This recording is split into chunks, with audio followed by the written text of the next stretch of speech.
Perspectives from both sides of the fence. It's about you at home as well. I love to read out all of your comments, or at least as many as I can. So join me, Michelle Dewberry, Monday to Friday, 6 till 7 on Jubes & Co. On radio, they call it the drive time slot, 4 p.m. until 6 p.m. as listeners head home. It's that part of the schedule when the dust of the day's events begin to clarify, and we try to make sense of it for you. Brazier is drive time for radio and TV. It's fast, it's punchy, it's opinionated, there's a Brazier angle and a little bit of levity. That's the question. That's two questions, actually. That's Brazier, Monday to Thursday, 4 till 6 on GB News. Hello, I'm Patrick Christie's. And I'm Mercy Moroki. Make sure that you join us Monday to Thursday, 10 a.m. until midday, right here on GB News for To The Point. We're not afraid to talk about the topics that matter to you, or the big topics that always matter. We cover absolutely everything, from the breaking political stories of the day to law and order, what's going on in the channel. We're not afraid to hold people to account. We always make sure we include your views on our show. Indeed, if you're thinking it, you can guarantee that we're saying it. So make sure you join the conversation with us, 10 a.m. until midday, Monday to Thursday for To The Point on GB News. I'm Dan Wootton. Join me Monday to Thursday from 9 to 11 for the feistiest and most fun news debate on TV, where free speech reigns. I'll bring you a sharp take on the day's biggest stories, bombshell newsmaker interviews, and A-list guests.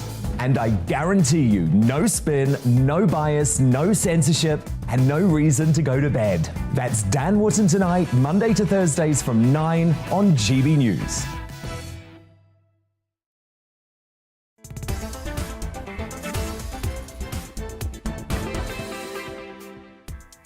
Hello, good afternoon. It's 4 o'clock. Welcome to GB News on TV, online and on digital radio.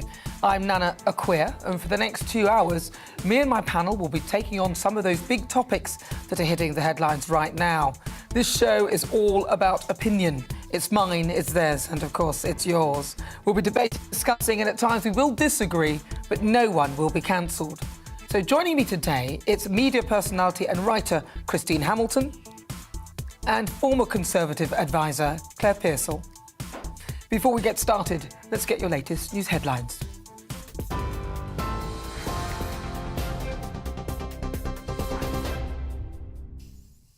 Good afternoon. It's coming up to 1 minute past 4. I'm Ray Addison in the GB newsroom. Boris Johnson says he's sure he'll still be Prime Minister later this year, despite fresh criticism from senior members of his own party. Speaking this morning, Mr Johnson said the public wants the government to focus on other issues. However, Conservative MP Tobias Ellwood says there's an absence of discipline and leadership in Downing Street. Last night, MPs ordered an investigation into whether the Prime Minister misled Parliament over COVID breaches. First Minister of Scotland, Nicola Sturgeon, believes time is running out for Boris Johnson.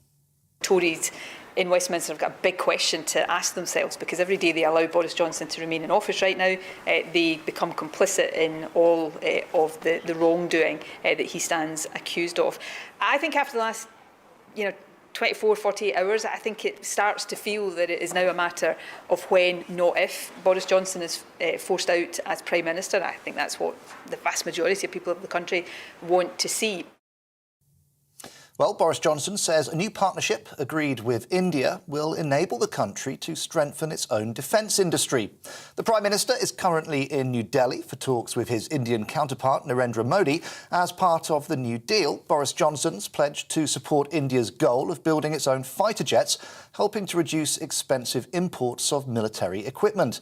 Mr Johnson says the two leaders have told negotiators working on a post-Brexit trade deal to get it done by Diwali in October. Today, we've agreed a new and expanded defence and security partnership, a decades-long commitment that will not only forge tighter bonds between us, but support your goal, Narendra, of Make in India. We've agreed to work together to meet new threats across land, sea, air, space and cyber. Boris Johnson has announced that the British embassy in Ukraine's capital, Kyiv, will reopen next week. Meanwhile, the United Nations has warned that the number of civilians killed in Ukraine is going to be much higher as horrors inflicted in areas of intense fighting come to light. The The UN also says there's growing evidence of war crimes, with Russian troops indiscriminately bombing populated areas, killing civilians and wrecking hospitals. The World Bank estimates that the war in Ukraine has caused $60 billion worth of damage to buildings. Ukraine's President Volodymyr Zelensky says his country needs $7 billion a month to make up for economic losses. The funds from the war tax should be used to help Ukraine, to rebuild everything that Russia has destroyed in the war. And if this tax is applied to other aggressors, the funds should be directed to the victims of the war. Every country in the world needs to prepare now for the possible complete severance of relations with Russia. No one should depend on the political whims of the leaders of that country. A German national linked to the disappearance of Madeline McCann has been identified as a formal suspect by Portuguese authorities. In 2020, German police said that they were investigating a man known as Christian Brockner in connection with the case. The 3-year-old disappeared during a family holiday in Praia da Luz in 2007. Presidential hopeful Marine Le Pen says French voters have a choice between Macron or France. The right-wing Eurosceptic candidate was visiting a market in northern France on the last day of campaigning ahead of the presidential vote on Sunday. Her centrist, pro-European opponent, the incumbent Emmanuel Macron, accuses Miss Le Pen of being far-right and says her solutions are not viable. Opinion polls currently put Mr Macron at over 55% of the vote. Products linked to human trafficking or slavery will be banned from NHS England supply chains as part of an amendment to the Health and Care Bill. The Department of Health and Social Care says it will make the NHS responsible for assessing if individual suppliers use any kind of slave labour. Those that do will be blocked. Health Secretary Sajid Javid says he hopes it will eradicate slavery from supply chains. This is GB News. We'll bring you more as it happens. Now let's return to Nana.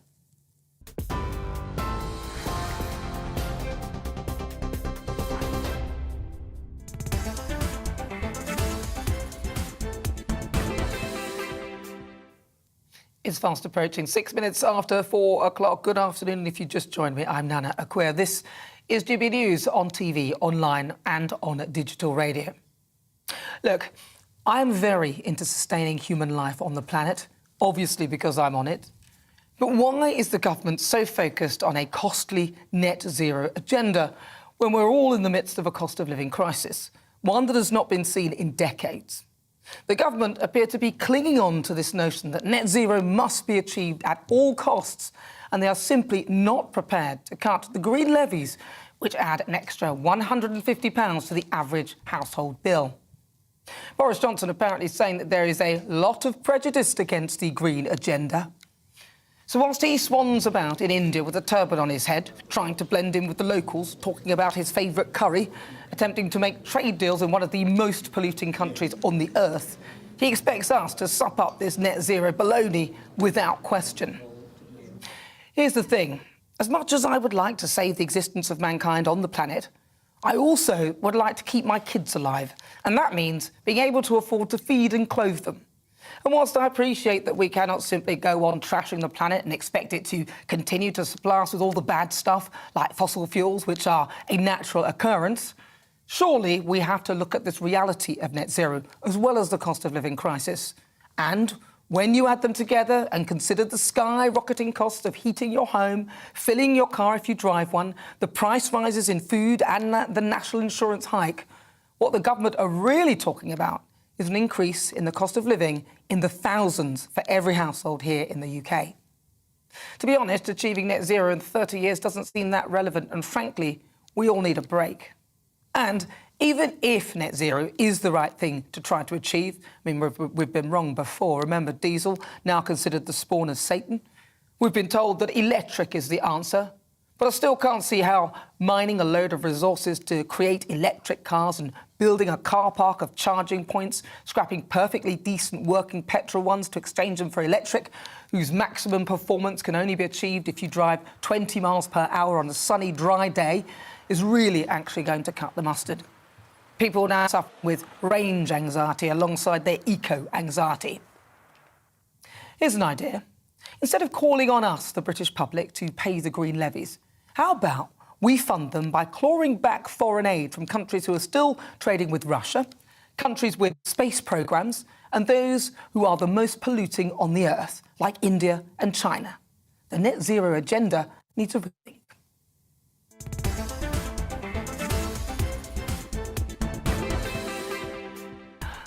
So before we get started, let's get stuck into our debate. Let's see what else is coming up today. So every Friday at 5, I put the spotlight on a particular guest or subject matter in Friday Focus. And this week, with energy bills rocketing and inflation at historically high levels, we often find about the cost of living. But what about the cost of dying? The probate system, which allows wills to be distributed, has been hit with delays following the COVID pandemic, leaving families across the UK in limbo. We'll discuss the impact and the fix. The Great British Debate this hour, I'm asking, is now the right time to replace the Prime Minister? Boris Johnson is in India to discuss defence, energy and trade ties. But whilst he's abroad building relationships on the world stage, there's trouble back at home.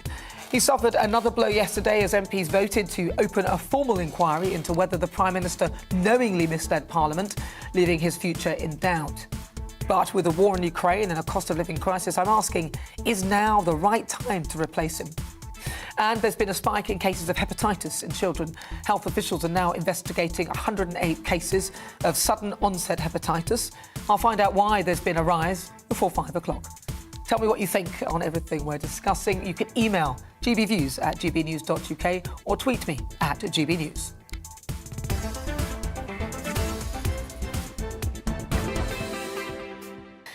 Right, let's get started. Welcome again to my panel, media personality and writer Christine Hamilton, and also former Conservative advisor Claire Pearsall. Right, first, welcome. Nice to see you both. Lovely to see you. It's seasonably warm, well, unseasonably warm in the studio today. It's very warm in the studio. It's very nice. I should have worn less. I'm so annoyed. We're all being very British about it. It's very good, very good. Stoic. Now, what's your view? I'm going to start with you, Christine. What's your view on this whole thing? There's Boris Johnson. He's out in India. He's doing what he should be doing, I suppose. He's our Prime Minister and things like that. But we've got a huge cost of living crisis, and we've also got this... but they're now going on and on and on about this net zero, and then there's the green levies. What's your view? It's ludicrous. Of course it's ludicrous. I agree with probably everything, let's say virtually everything you said, in case I missed something. Of course it's ludicrous. We were very, very quick when COVID hit to suddenly about-face and come up with all these wonderful things to furlough, etc., etc. Why can't we say we have a crisis, let's just colt this mad rush to net zero? I'll tell you one reason why I think Boris is so committed to it, and of course that's Mrs Johnson. I was going to say, yes. Mrs Johnson, otherwise known as Carrie, is absolutely committed to all that. But of course it's ludicrous. I mean, we should be mining more fossil fuels, we should be getting the stuff out of the North Sea, we should be fracking, we should be doing all these other things, and we should be taking the pressure off the poor, suffering householder. And it is, of course, the people at the bottom of the economic heap who are going to bear the burden. People at the top of the heap, people like Boris, etc., can easily afford the extra few thousand. I don't think they relate to it. I don't think they relate to it, no. No, they don't understand. No. Claire, you're back. Nice to see you. Yeah, it's lovely to be back. Thank you. I think it's laudable. I think net zero is a laudable aim. But what I just disagree with is punting this cost onto the public. Because that's what essentially is happening. And you're right, the people at the top aren't going to notice if their gas and electricity bills go up. The majority will, and that's where people suffer. And you can't have this kind of plan without having the infrastructure in place. As, you know, I've spoken about it before. Electric charging points. I live in a village. Well, there aren't very many charging points. Public transport is next to non-existent and being cut further back by the county council. So what do people expect? You are going to have to drive to get to a station, get your child to school, to get anywhere, to get out of the village. So until those things are sorted, I don't think you can commit to this, and you can't ask people to pay for something which you are not going to see the benefits for 30-odd years. Well, That's also, ridiculous. as you said, I mean, the technology isn't there. Yeah. So now, because before, I did a whole piece about people suffering from eco-anxiety. A lot of the children are suffering because they don't want to break the planet up, and they're concerned that, that we are going to destroy the planet, so there won't be a planet for them to live on, and so on and so forth. Honestly, what rubbish. And now... Who's taught them that? Yeah, exactly. But Teachers, yeah. But now, of course, there's range anxiety. When I say the technology isn't there, yes, some of the electric cars, I think it was Mercedes or maybe BMW, they did a car that went 600 miles. Who can afford that car? Who can afford that, exactly. And then when you get your car and it says, oh, it can do 200 miles per charge or whatever, that's without the lights on, on a good day. And if you get into traffic and there is bad weather, you're in a traffic jam, what's going to happen? Because you're going to run out of power. Yeah, what are you going to do? I was speaking... 200 miles is not very far. It's not. I was speaking to a friend of mine who had exactly that, got a new electric car, and she said she sat on the motorway in a traffic jam watching it tick down. And I said, I do that with my petrol gauge, to be perfectly blunt, and it gets down to the little orange light and it tells me how many miles. But I know that when it says 40 miles, then I really do have 40 miles, and it is going to last that long. Whereas she was then panicking because she'd get home. Of course you would. I just don't think it's thought through properly, and we are not yet ready for a mass rush into electric cars. But people can't afford them. Again, we get back to the people at the top of the heap are fine, the people at the bottom of the heap. And why jettison all these perfectly good petrol cars? It's ludicrous. There must be a different form of fuel that can go into those cars that have net zero emissions. I've heard about it before, that have zero emissions, that you could put in the car in the meantime if you really want to get to this electric dream. The other thing is, at the moment, people can get to a charging point, but can you imagine when all of us in Not the if UK we all have the cars. We've all got them. And then, when we talk about the cost of things like fuel, well, the cost of electricity is going to rise because as soon as more people start using it, we'll be back to square one. Demand, I think a lot of people who are pro-electric, they actually don't think through that getting the electricity costs money. I mean, it isn't just there. It isn't just you plug it in and it's there automatically. It's got to be got there. The installation of it as well, because I looked into it, because I'm getting a new car, and I looked into it, and the installation just of the point, if I had anywhere to put it, was enormous on top of everything else. And there was a lead-in time of sort of 12 weeks before you could have it. So how does that work? So you have a car that you then can't charge. So, I didn't go for it. What do you think of the idea of, so there's lots of countries that we are currently paying foreign aid to, like China, which I simply don't understand it, India, which I simply don't understand it. If we were to claw back some of the money that we're sending to some of these countries that don't really need it at all, then surely we could pay for some of these things. The levy, so the green levy, for example, £150 per household. I don't know what that would equal, but... We can't really claw it back. If we've given it to them, we've given it to them. By that, I mean not stop. We can cut Yeah. the flow. Yeah. I quite agree. I mean, countries that have got their own space programme, it's utterly absurd that we should be spending money. When we've got people queuing up at food banks in this country and more people being pushed below the poverty line, it's crazy. Of course, humanitarian aid is a completely different kettle of fish. Yeah. And nobody's suggesting that we take that away. And I agree. And you look at international aid, and some of the projects are fantastic, especially in Africa, helping women and children. Superb. But then some of them space programmes, and you sort of look and go, well, if you can afford rockets, I'm not sure why I and us as taxpayers need to be putting into that pot. And I think you're right. I think we can't claw it back, but we need to look at the reduction, perhaps, in the aid spending to certain countries. I think we have to. We have to start looking at our own country a little more closely. Yeah, it should be removed completely from China and also from India. I mean, these countries, India is a tiger economy now, as is China. They're both doing incredibly well. They don't really need any money from us. So why... People would argue that it's sort of an ambassadorial thing that we're doing to keep favour and everything. But those countries will be laughing at us, thinking, if you don't have any money, why are you giving it to us? Well, we'll take it anyway. No other country would do that to us, would they? No, let's be honest. No. And they're not standing by Ukraine either, those countries. No, exactly. They're also, well, that's the other thing, isn't it? Well, if you've just joined me, where have you been? We've got so much to discuss. I'm Nana Akua. This is GB News on TV, online and on digital radio. Still to come, it's time for the Great British Debate this hour. I'm asking, is now the right time to replace the Prime Minister? Boris Johnson is currently in India. He's discussing defence, energy and trade ties. But his trip has been overshadowed by MPs voting to open a formal inquiry into whether he knowingly misled Parliament, leaving his future in doubt. So I'm asking, is now the right time to replace him? Send me your thoughts, GBViews at gbnews.uk. Tell me what you think on this matter. You can also send me a tweet at GBNews, and there is a poll up right now asking that very question. Is now the right time to replace the Prime Minister? Cast your vote, but first, let's get some weather. Hello there, welcome to a weather update from the Met Office. I'm Claire Nazir. Now, into the weekend, a few showers still lurking around. We are chasing cloud, but there will be some sunshine and also a brisk wind. Pretty much sets the scene for the next few days and into the early part of next week. And the reason why we're stuck in a pattern with low pressure across Iberia, high pressure extends across Iceland. And you can see here lots of isobars on that chart, bringing in that cool breeze from a cool North Sea. The winds will be gusty over the higher ground. But a pleasant evening for many on Friday evening. Some sunshine to end the day, still a gusty wind, and an overnight that cloud rolls in yet again from the North Sea, certainly for the eastern side of England, southeast Scotland, and the far north of Scotland, seeing that low misty cloud. And 1 or 2 showers lurking around, but most places will have a dry night. Temperatures holding up as well because of that wind. So through Saturday morning, we watch as the cloud slowly breaks up towards the west. But where it's thick enough, particularly Pennine districts, Midlands, seeing a little bit of showery rain through the morning into the afternoon. The low clouds across the far north will burn back to the coast. Brighter skies, Northern Ireland, Western Scotland, the West Country seeing some fine conditions as well.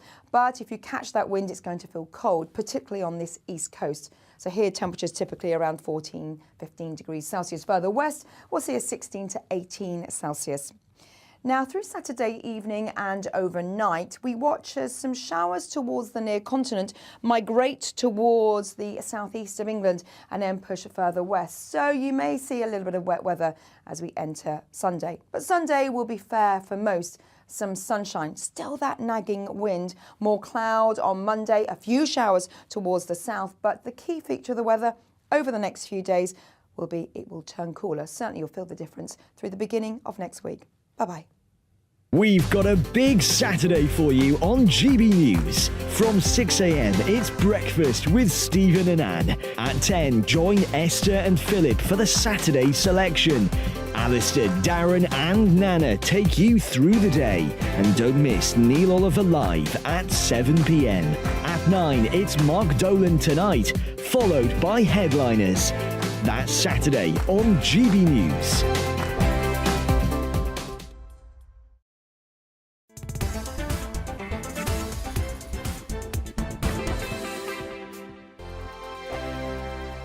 Hello, I'm Michelle Dewberry, and you can join me every weekday 6 till 7 on Jubes and Kerr. Me and my panel will get stuck right into the day's events, and I can tell you, in fact, I can warn you, expect some robust debates, some strong opinions and perspectives from both sides of the fence. It's about you at home as well. I love to read out all of your comments, or at least as many as I can. So join me, Michelle Dewberry, Monday to Friday, 6 till 7 on Jubes and Kerr. On radio, they call it the drive time slot, 4 p.m. until 6 p.m. as listeners head home. It's that part of the schedule when the dust of the day's events begin to clarify, and we try to make sense of it for you. Brazier is drive time for radio and TV. It's fast, it's punchy, it's opinionated, there's a Brazier angle and a little bit of levity. That's the question. That's 2 questions, actually. That's Brazier, Monday to Thursday, 4 till 6 on GB News. Hello, I'm Patrick Christie's. And I'm Mercy Moroki. Make sure that you join us Monday to Thursday, 10 a.m. until midday, right here on GB News for To The Point. We're not afraid to talk about the topics that matter to you, or the big topics that always matter. We cover absolutely everything, from the breaking political stories of the day to law and order, what's going on in the channel. We're not afraid to hold people to account. We always make sure we include your views on our show. Indeed, if you're thinking it, you can guarantee that we're saying it. So make sure you join the conversation with us, 10 a.m. until midday, Monday to Thursday, for To The Point on GB News. I'm Dan Wootton. Join me Monday to Thursday from 9 to 11 for the feistiest and most fun news debate on TV, where free speech reigns. I'll bring you a sharp take on the day's biggest stories, bombshell newsmaker interviews, and A-list guests. And I guarantee you, no spin, no bias, no censorship, and no reason to go to bed. That's Dan Wootton Tonight, Monday to Thursdays from 9 on GB News.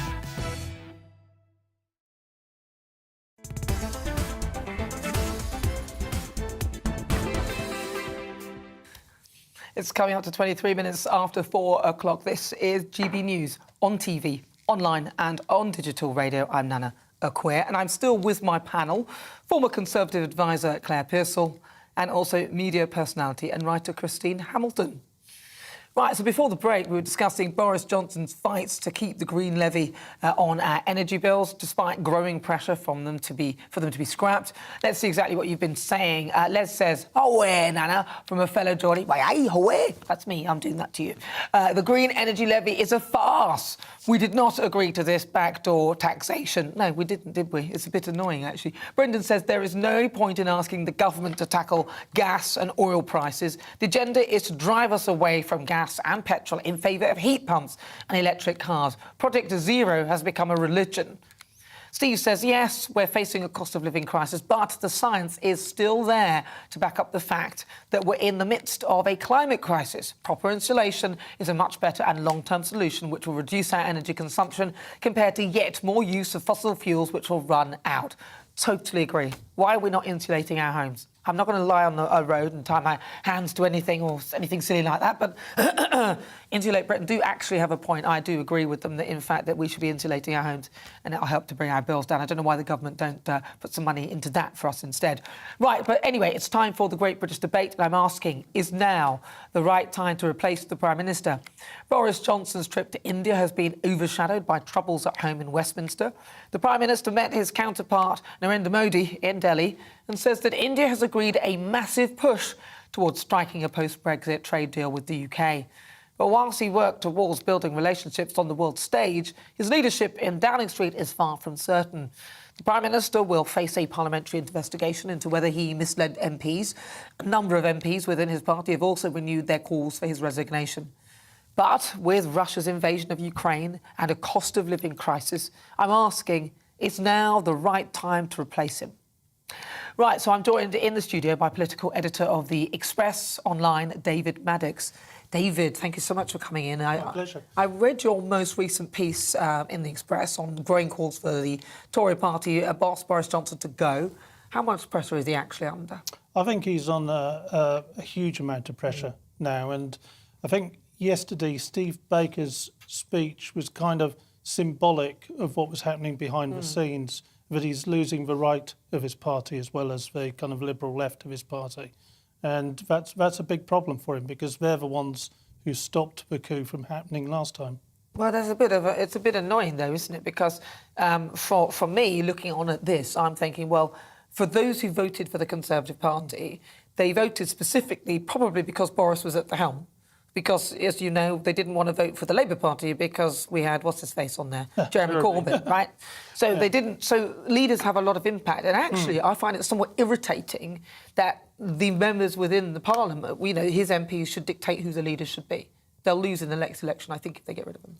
I think you're probably right. I mean, my article was really based on the fact that I can see the net closing in on him, and his party, to a large extent, or the MPs in his party have allowed that to happen, and in some cases encouraged that to happen. I mean, some of them, of course, are ambitious themselves, Mr. Baker, well, and Mr. Harper. But yes. I agree with you. I have no doubt that I think the Conservatives would have won the last election, but they wouldn't have won by as big a amount. And Boris has a cut through that none of the alternatives have. And because when I listen, I hear people saying, I lost a loved one during the pandemic and so on and so forth. And I have every sympathy for that, because I know that's a horrendous thing. But I don't think anyone's looking at how many lives he actually would have saved for the speed of his rollout, the vaccine rollout. And I think a lot of people are looking at this because there are stages of grief, and one of them is anger. And I think a lot of people are still in this anger phase. And if you look at the wider picture, there's a lot going on, and this is a very dangerous time to be... Yeah, but I mean, the wider picture, we have a Prime Minister who has largely got the big decisions right. I mean, a lot of us haven't entirely agreed with the time he carried on with lockdowns and restrictions, but, he got the vaccine right, he's got Brexit right, at least as far as Conservative voters are concerned. He's got Ukraine right in bucket loads. Yeah. And, this is a guy whose instincts are fantastic, but it's the distractions around him which are undermining the good work he's doing. And I read that there was a poll of some description. I can't remember which one it was, so forgive me if I get it slightly wrong. But about 60% of the British public just wanted to move on from Partygate and just wanted to get on with life. We don't, you know. Do you think the Westminster bubble and these MPs are so self-absorbed that they're completely detached from the reality of what's going on? I think to a certain extent that's true, but also a lot of them are getting the usual emails and letters and from angry constituents. They're worried about the May elections. They can see kind of wipeouts across various councils. This is the Tories can see that happening. I suspect that may have happened anyway in midterm blues. So, you know, in fact, I actually think that May is going to be the crucial point for him. If he can get through those May elections, even with this investigation, he may still survive this. I suspect if people who don't want him to go come out and support them in that way, then that might help. But Keir Starmer must be looking at this and just rubbing his hands with glee. Yes, well, the Conservative MPs are doing his work for him. And actually, I don't think Keir has been particularly good. He made a good speech yesterday, but a lot of his rhetoric has been overblown on this. But, you know, they're doing his work for him. But, you know, come the next election, Keir's got to explain what a woman is to the electorate. So that's, you know, that may become more of an issue. Well, exactly. You know, whilst they may, you know, I mean, who is there then? Just say, for argument's sake, that they managed to try and change the leader. Who have they got? So the polling at the moment, we had one in the Sunday Express and online in the Express last week, which suggests that Ben Wallace has become a surprise favourite, probably because of the war and, you know, he's a sensible, solid politician, a good Conservative. For me, the dark horse in this is Nadhim Zahawi, the Education Secretary and, you know, Vaccine Minister. I mean, I know supporters of Priti Patel are encouraging her, and of course Liz Truss. But, you know, Priti's a bit of a Marmite character in the political world, to say the least. And Liz, people aren't entirely sure what she stands for. She seems a bit weak. I don't, you know, she does what she does, but I don't really know what she does, to be honest. Well, I mean, she was very effective as international trade. I think she's done pretty well with Ukraine. But her problem was that she was a big Remainer in the referendum, and now she's, you know, portraying herself as a big Brexiteer. You know, maybe she's had that kind of road to Damascus conversion, but a lot of MPs, at least, and I know party members, are a bit sceptical about that. Do you think Brexit has a lot to do with this?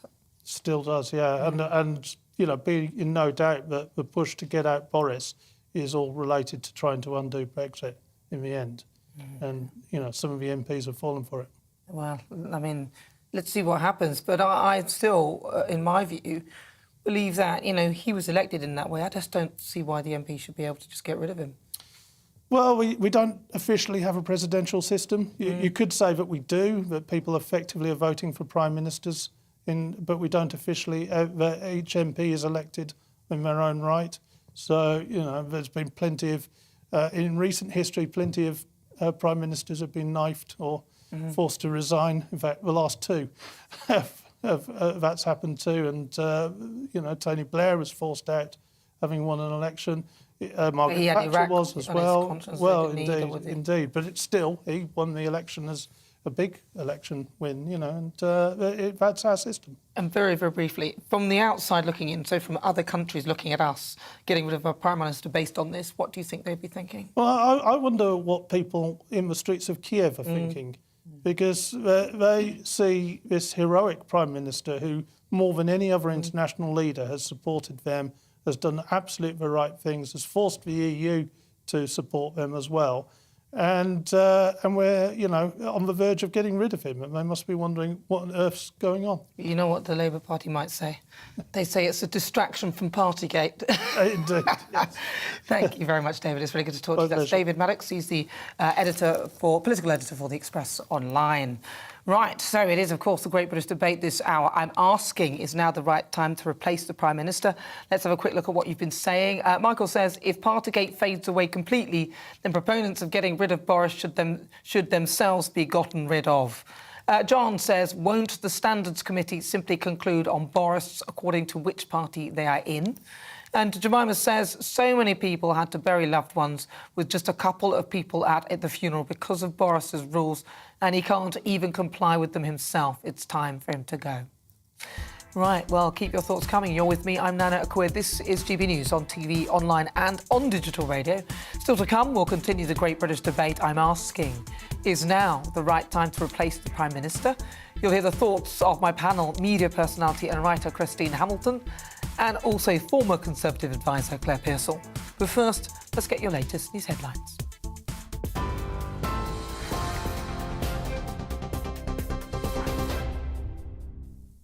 Thanks, Nana. It's 4:32. I'm Ray Addison in the GB newsroom. Boris Johnson says he's sure he'll still be Prime Minister later this year, despite criticism from senior members of his own party. Speaking this morning, Mr Johnson said the public wants the government to get on and focus on other issues. However, Conservative MP Tobias Ellwood says there's an absence of discipline and leadership in Downing Street. Yesterday afternoon, MPs ordered an investigation into whether the Prime Minister misled Parliament over COVID breaches. Boris Johnson says a new partnership agreed with India will enable the country to strengthen its own defence industry. The Prime Minister's been in New Delhi for talks with his Indian counterpart, Narendra Modi. He says the two leaders have told negotiators working on a post-Brexit trade deal to get it done by Diwali in October. Boris Johnson has announced that the British Embassy in Ukraine's capital, Kyiv, will reopen next week. The United Nations is warning that the number of civilians killed in Ukraine is going to be much higher as horrors inflicted in areas of intense fighting come to light. The organisation says there's growing evidence of war crimes, with Russian troops indiscriminately bombing populated areas, killing civilians and wrecking hospitals. And coronavirus infection levels have fallen across the UK for the first time this year. The figures from the Office for National Statistics suggest that the recent surge in the Omicron BA2 variant has now peaked. We're on TV, online and on DAB+ radio. This is GB News. Nana is back in just a moment.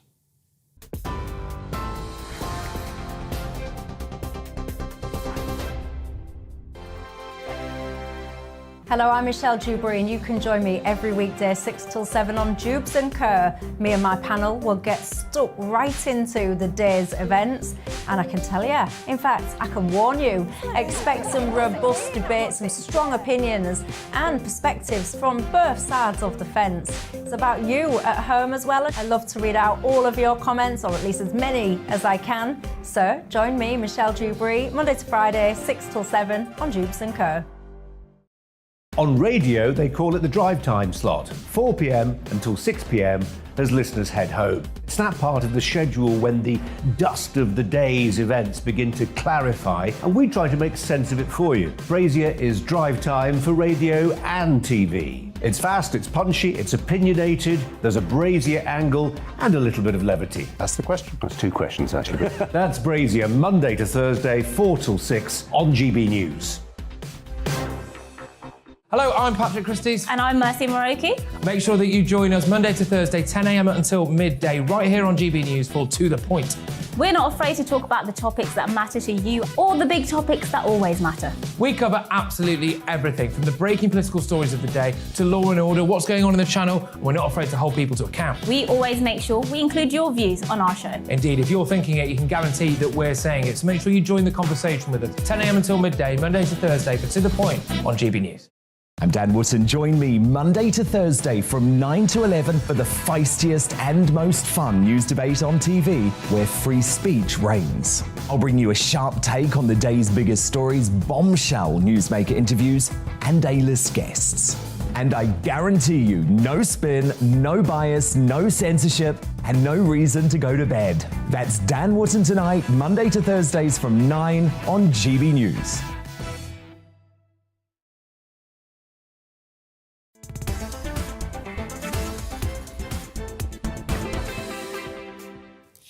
So welcome on board. This is GB News on TV, online and on digital radio. I'm Nana Akua. So we return to our Great British Debate this hour, and I'm asking, Is now the right time to replace the Prime Minister Boris Johnson? Now, a trip to India to meet the Prime Minister Narendra Modi to discuss a new trade deal has done little to take the pressure off Boris Johnson back here. His keys to number 10 might be closer than ever from being taken from his grasp after a number of MPs within his own party have renewed their calls for his resignation. He'll also face a parliamentary investigation into whether he misled MPs. But there's a war in Ukraine, a cost of living crisis. What do you think? I'm asking, is now the right time to replace him? Let's see what my panel make of that. I'm joined by media personality and writer Christine Hamilton and also former Conservative advisor Claire Pearsall. I'm going to start with you, Claire, former Conservative advisor. Yeah. Is now the time, and if not, when? I thought the time was the back end of last year, so I'm all in favour of him moving on from his position. But there's never a good time to do it, let's be honest. There will always be something going on. Just because a war is going on doesn't mean that the United Kingdom wouldn't support the people of Ukraine, wouldn't support the president. You know, it doesn't take one person at the top to run all of this. It really doesn't. The government is there as a whole. The party is bigger than just one person. So I'm in favour of him relinquishing his grasp on number 10 and moving on. But I can sense that in this panel I'm probably in a little bit of a minority. Well, one person can make a difference, though. And if you saw the damage that Jeremy Corbyn did to the Labour Party in terms of people not prepared to vote for him, then I'm saying that you said that one person, but that person is at the helm of the party, and that's the public face and what the public see. But don't you think he's doing more damage now? And I certainly see it at a local level. He's doing far more damage by staying on than he is by staying there. And surely when that balance comes across the country and all MPs are going to be looking at, which benefits, which, pros and cons are we looking at here, and the balance tips, which it will, and people come to those arrangements, which is why you've seen the likes of Steve Baker in the chamber change his mind. 2 days before, he was backing the Prime Minister, and then he stood up in the Commons and went, actually, no, this is enough. And you're seeing more and more of it. And it isn't the usual suspects either, which is quite interesting when you start looking down the list. It's not who you would expect. So you're getting these different points coming out. Well, the question is, who's doing the damage? Is it the MPs or is it Boris? But Christine, what do you think? No, it's absolutely not, completely not the right time to replace him for the reasons which you've just said it would. And I disagree with you, actually, Claire. I think it is terribly important, the person at the top. Do you think we would ever have won the Falklands War? Would we ever have got the Falklands, kept the Falklands, if we hadn't had Margaret Thatcher at the top? I think the figurehead is very important. And there's so many problems with Boris. I mean, he's there because he only, by the way, supported Brexit on the flip of a coin the night before. I mean, he's a showman, he's not a politician. But the only reason he's there is because of his support for Brexit, and millions of people voted for him because they thought he would get Brexit done, which he sort of has. But we're not discussing that at the moment. But the trouble is that he's lost the support and he's losing the support of his MPs. I mean, we've had... how long has this been going on? 5 months, 6 months? It is unbelievable. Gattogate, apparently, is what we're supposed to call it, not Partygate. And I think Boris thought, first of all, it wasn't a party and I wasn't there and I didn't have any cake. And it doesn't matter, calm down. In his normal sort of blustering, flying by the seat of his pants way, as though he was still on the zip wire at the Olympics. But, more and more MPs, and ultimately, if he loses the support of his MPs, he's had it. And it's a kind of drip. First of all, it was wait for Sue Gray. Then, the idiotic thing was for the Met to become involved. I can't now remember how that happened, but, if we had just had the Sue Gray report and acted on that, it could all have been done and dusted. But then we have the Met, and then we've got the May elections coming along, and we've got Ukraine, and the police have now said they're not going to report until after the May elections. So far he's been fined for one party that he apparently walked into without even knowing it was there. If a whole raft of other things come along, then I think it's going to get... He's dying by 1,000 cuts. And it's all very well for him to say in India, I expect to be Prime Minister. What did he say later on this year? Well, tomorrow is later on and he will be Prime Minister. So you're right, Boris. But how long? I think the Tories are bracing themselves for losing something like 800 plus councillors any minute now. I mean, the mayor elections are not very far away. But don't you think that that's also expectation management? If you go out there and say, we're going to, you know, cull 800, we're going to lose them out of the 1,600 on offer or 1,800, and then it comes in at 700 or 650, and they can go, look at that, see, look, we did really, really well. So I do think there's expectation management, and Labour will leap upon that to say, look how great we are. But I suspect that their vote share is also going to go rapidly downhill, and you're letting the likes of the Liberals and the Greens and the independents come through. Well, any government in power expects to lose in the next round of local elections. But I'm afraid it comes back to what it's been all along. Let's see what Sue Gray says. We now have to let's see what the Metropolitan Police say. I mean, and the it's standards. Utterly ludicrous. Yeah, but and the Standards Committee as well. That's another one. But each time, you know, yet more Tory MPs, and I think your guest said absolutely right. He said his problem is that he's losing support across the party. It's not just the right or the left, etc. He's losing it across the party. But what about the sort of latest surveys that are saying that at least over 60% of the British public would just like us to get on with it and stop all this nonsense? Because remember, it started with Dominic Cummings, who somehow his name's disappeared from the whole fray, and yet we know it was just a strategic way of trying to depose him. We know this already. We've sort of forgotten that, and now we're accepting, oh, here comes another story, here comes another story, when we can see that this is definitely a strategy to get rid of him. And to me personally, I don't think that's right, and I don't think that's actually fair. I understand people say, oh, yeah, well, I lost someone and everything, but I also say, well, think how many lives he's actually saved with the whole vaccine rollout. I mean, there are stages of grief, which is what I was saying to Dave, was that actually people are in the anger phase, and no good decisions are ever made out of anger in that way. So I really think that we need more time. Well, nobody would underestimate the grief that people are going through who have lost loved ones, etc. We all know that. There isn't a person in the country who would dispute their right to be furious with Boris, but doesn't make it the right time to unseat the Prime Minister, in my opinion. But we shall see what happens. Well, let's see. This show is nothing without you and your views. So let's welcome on our great British voice. This is your opportunity to be on the show. Tell us what you really think about the topics we're discussing. John Reid is from Kidderminster, so let's go right there. John, welcome on board. Do you think this is the time to replace the Prime Minister? This is absolutely the right time to get rid of this Prime Minister who should not be there. He should have gone a long time ago. Claire has got it absolutely 100% right.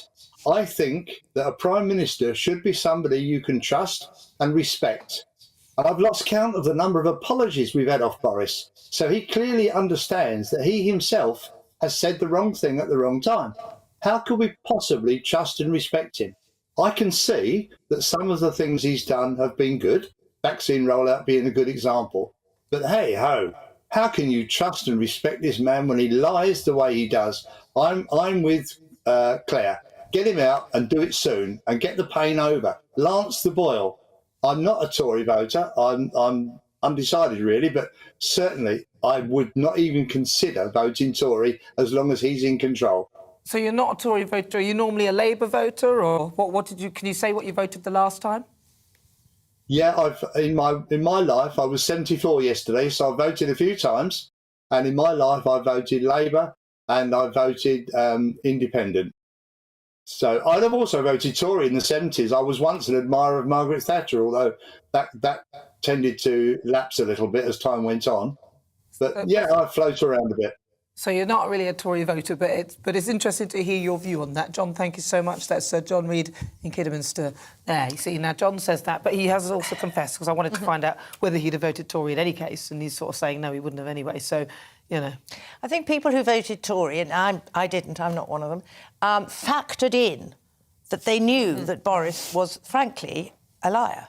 They knew that. They knew that he'd lied in his newspaper columns, and they knew he was, as I said earlier, a showman, not a politician. They factored all that in. So it isn't really a surprise to a lot of people. I mean, I have a lot of sympathy with what John just said, and indeed Claire. I just think that now, with a cost of living crisis, Ukraine, etc., I think MPs should just calm down a little bit and wait and see. Yeah, I mean, Claire, what would you say about this? Because Boris has struck an excellent relationship with Ukraine, and the people in Ukraine would be saying this man has been an absolute beacon of hope for us. And that's right. And I think one of the strengths in the Prime Minister is the personality and the presence that he has. When he comes into a room, you know he's there before he even opens his mouth. You can feel it. You can feel people's excitement. He has got something, and not many people have it, in all fairness. And across, you know, the decades, we've seen that it's very limited. So he will go over to Ukraine, he will walk with Zelensky in the street, and it's superb. And he is really, really good at that, and you cannot take that away from him. Where it then falls down is when he has to decide on many different things. And when you're Prime Minister, sadly, you have to look at lots and lots of different things and in detail and, you know, reading papers and making decisions and all the rest of it. And that's where he doesn't do it very well at all. So he's good on the one issue. He's good at raising everybody up and being the showman, as you said. You know, with Brexit, that was a decision that he made on a flip of a coin. He chose the right side. At least he went with it, though. I mean, like, absolutely. And he committed to and it because he's he couldn't decide. Good at that. And when you hear him speak, he stands up, he commands the room, and people love him. But Claire, some people would call that leadership. Not necessarily, if you can't back that up. It's all very well to stand out. Well, you say that, but he did. He made the right calls with the vaccine. He's made the right call with Ukraine. So far, not denying those. The big decisions, he's made the right call. I'm judging on the big decisions which he made the correct call, even if people were against him. He was still strong enough to do that. I don't deny that. I'm concerned that if you change the leadership, you might get somebody who makes all the wrong calls on everything, just because he might tell the truth. He might look like he's telling the truth, or might appear to be truthful, even though he might not be, because most people would struggle to be fully truthful. But what about all of the other U-turns? I mean, endless U-turns. U-turns are always a bad thing if you're making a bad decision. Should we look at school dinners, though, where we had to do this, you know, more times than I care to remember? We were marched up a hill to be marched back down, to march up again 2 months later, and you just sort of think, why do you not learn from let's that? Talk about Gavin Williamson, though. He was that's not actually. What do you think? Well, I mean, I think more Tory supporters and people who support a low-tax economy would be horrified by the breaking of the manifesto promise not to increase taxes. I mean, talk about broken promises, and you might as well say that what he said in the manifesto was a lie. Interesting. They haven't followed through. Well, we'll see. What do you think? Keir Starmer might seem like a good option then, I suppose, if you're talking about taxes. Right. So today I'm asking, is now the right time to replace the Prime Minister? And lots of you have been getting in touch with your thoughts. Elmer says it's no less right than replacing Chamberlain with Churchill in 1939, surely. Well, it is different, I would say, because we have nuclear weapons now, and yeah, exactly. Jax says, no, it is not the right time to get rid of Boris. Is there more to this witch hunt than meets the eye? Like not being able to forgive or forget Brexit? Yes, I tend to think that might be truthful there. Claire says he should go before he locks the country down again in the autumn. Well, I'll tell you what, Keir Starmer's more likely to do that. In fact, Keir Starmer was still in charge. We'd be in lockdown now. Good. Yeah. Derek says, no, leave him alone. He's been the victim of a stitch-up by the civil service. Yeah, that lot have got a lot to answer for, the civil service, haven't they? A lot of them still at home now. Terry says, about time he either had an election or referendum asking the electorate what we think should happen about Partygate. I say it matters little. Get on with the urgent things affecting our daily survival. I'm actually with them on that. Referendum? No, please no. No. I'm thinking that if we are going to be doing this, that actually what we should be, if the parties want to change their leader, then we should actually. I think there should be an election. I think there should be an election. I don't think they should be allowed to do that. But let's see what the poll is saying on Twitter. It's been up throughout the show asking, is now the right time to change the Prime Minister? Guess what? Only 23% of you say yes, 77% of you say no. You're with me, I'm Nana Akua. This is GBNews on TV, online and on digital radio. After the break, there's a spike in the cases of hepatitis in children. Health officials are now investigating 108 cases of sudden onset hepatitis. I'll be joined by Professor Azim Majid to find out more. First, let's get some weather. Hello there, welcome to your weather update from the Met Office. I'm Claire Nazir. Now, into the weekend, a few showers still lurking around. We are chasing cloud, but there will be some sunshine and also a brisk wind. Pretty much sets the scene for the next few days and into the early part of next week. And the reason why we're stuck in a pattern with low pressure across Iberia, high pressure extends across Iceland. And you can see here lots of isobars on that chart, bringing in that cool breeze from a cool North Sea. The winds will be gusty over the higher ground. But a pleasant evening for many on Friday evening. Some sunshine to end the day, still a gusty wind, and overnight that cloud rolls in yet again from the North Sea, certainly for the eastern side of England, southeast Scotland, and the far north of Scotland, seeing that low misty cloud. And 1 or 2 showers lurking around, but most places will have a dry night. Temperatures holding up as well because of that wind. So through Saturday morning, we watch as the cloud slowly breaks up towards the west, but where it's thick enough, particularly Pennine districts, Midlands, seeing a little bit of showery rain through the morning into the afternoon. The low clouds across the far north will burn back to the coast. Brighter skies, Northern Ireland, Western Scotland, the West Country seeing some fine conditions as well. But if you catch that wind, it's going to feel cold, particularly on this east coast. So here, temperatures typically around 14, 15 degrees Celsius. Further west, we'll see a 16 to 18 Celsius. Now, through Saturday evening and overnight, we watch as some showers towards the near continent migrate towards the southeast of England and then push further west. So you may see a little bit of wet weather as we enter Sunday. But Sunday will be fair for most. Some sunshine, still that nagging wind, more cloud on Monday, a few showers towards the south. But the key feature of the weather over the next few days will be it will turn cooler. Certainly you'll feel the difference through the beginning of next week. Bye-bye.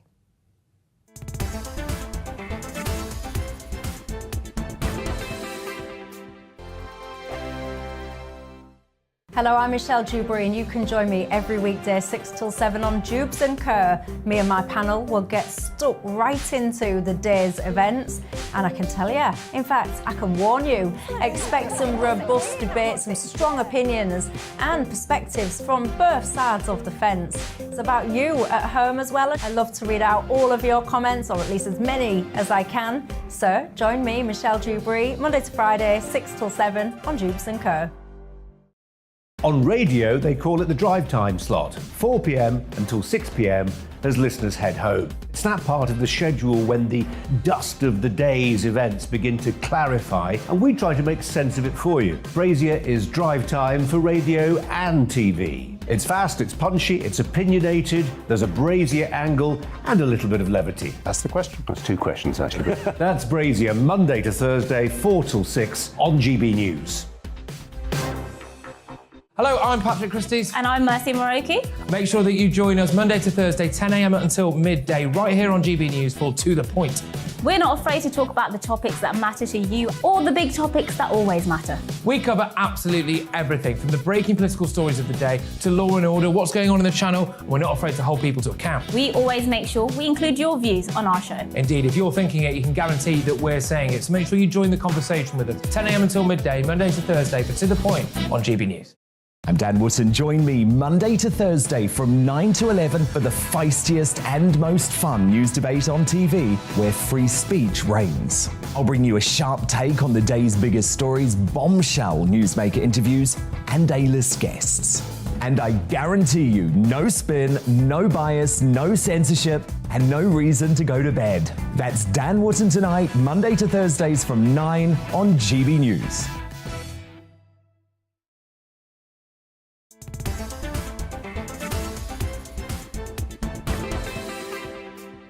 Right, it's just gone 55 minutes after 4 o'clock. This is GB News on TV, online and on digital radio. I'm Nana Akua, and I'm still with my panel, media personality and writer Christine Hamilton, and also former Conservative advisor Claire Pearsall.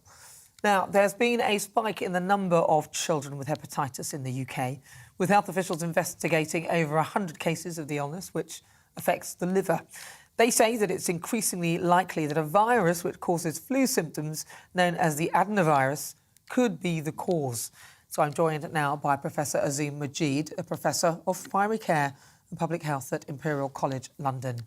OK, so first of all, can you just explain briefly to us what is hepatitis and how does it affect someone? Hepatitis is inflammation of the liver. It's most commonly caused by viruses like hepatitis viruses or other viruses. It can be caused by drugs or alcohol as well. or chemicals. So in many cases, it's a fairly mild disease. You may feel unwell, have some abdominal pain, some nausea, vomiting. In more severe cases, you may get itching of the skin. You may get jaundice, which is yellow colouring of the skin or the eyes. And in very severe cases, your liver may start to fail, which may require more intensive treatment. So there's a range of symptoms. Generally, they're mild, but can be severe in a few cases. Contagious? Is it contagious? Can people catch it off you? You said you can get it from a virus. Yeah, so if it's caused by a virus, that can spread to other people. So if one person in the family has the virus, whether it's hepatitis virus or another virus, that could spread to someone else within the family or the household. Yes, that is possible. But as I mentioned, most cases are not serious, but occasionally can be a serious infection. And is it curable? Can you actually cure it? So generally, viral infections treatments are often quite limited. There are some drugs that can be used in more severe cases, but options for treatment are generally quite limited in terms of drug treatment. And unfortunately, in a few of these cases, these children you mentioned have been unwell. They're going to require liver transplants, which shows how serious the infection was in those children. It was 8, I think, in total required liver transplants. So the treatments are unfortunately a bit limited in terms of what we can offer. So there are some drugs, but which have some benefits, but those are limited in their effects. And how concerning then this particular spike? Because that seems like a lot, 100 cases of children having this virus. So 100 is a lot. I mean, we normally would expect some cases, all year round, but there's a theory that because of the last year or two, we've had a low rate of viral infections in the community. There's now some kind of bounce back as people, go out more, have more contacts with other people. We're seeing a kind of bounce back in viral infections after seeing quite low rates for 18 months or so. So we've had very low rates of things like flu, for example, over the past 18 months or so. So it is concerning, but it's something that the government is monitoring through its surveillance systems. And very briefly, can children get vaccinated against it then? There are vaccines against some forms of hepatitis, but not, unfortunately, against adenovirus, which seems to be the cause of these cases. So yes, there are some vaccines available for hepatitis, but not for this virus, unfortunately. Okay, well, listen, Professor Azim Majid, your audio is not that great, so we're going to have to leave it there. He's a professor of primary care and public health at Imperial College. Thank you so much for that. Well, for the Great British Debate this hour, I've been asking, is now the right time to replace the Prime Minister? Lots of you have been getting in touch with your views. Let's see what else. Raymond says, you guys are forgetting one vital Boris success. He saved us from Corbyn. Paul says, Boris is doing great in Ukraine and wants the union. Davey says the Partygate scandal is a total stitch-up from the civil service and Labour. I don't agree with all of Boris's decisions, but he won an election and he will win the next one. And China says, get Starmer in now. He's a proper working-class hero, even if his voice sounds posh. Is he? Is he, Christine? Is Keir Starmer working class? He's not quite. I wouldn't have thought so, no. I'd have thought he was rather middle class, but there we are. Yeah. We're all middle class now. That's not a working class. No, he's not working class. And we don't need him. He's a sir as well, by the way, people, just so you know. So, not that you can't be if you're working class, but it's, yeah. Well, anyway, you're with me. I'm Nana Akua. This is GB News. More to come after 5 o'clock.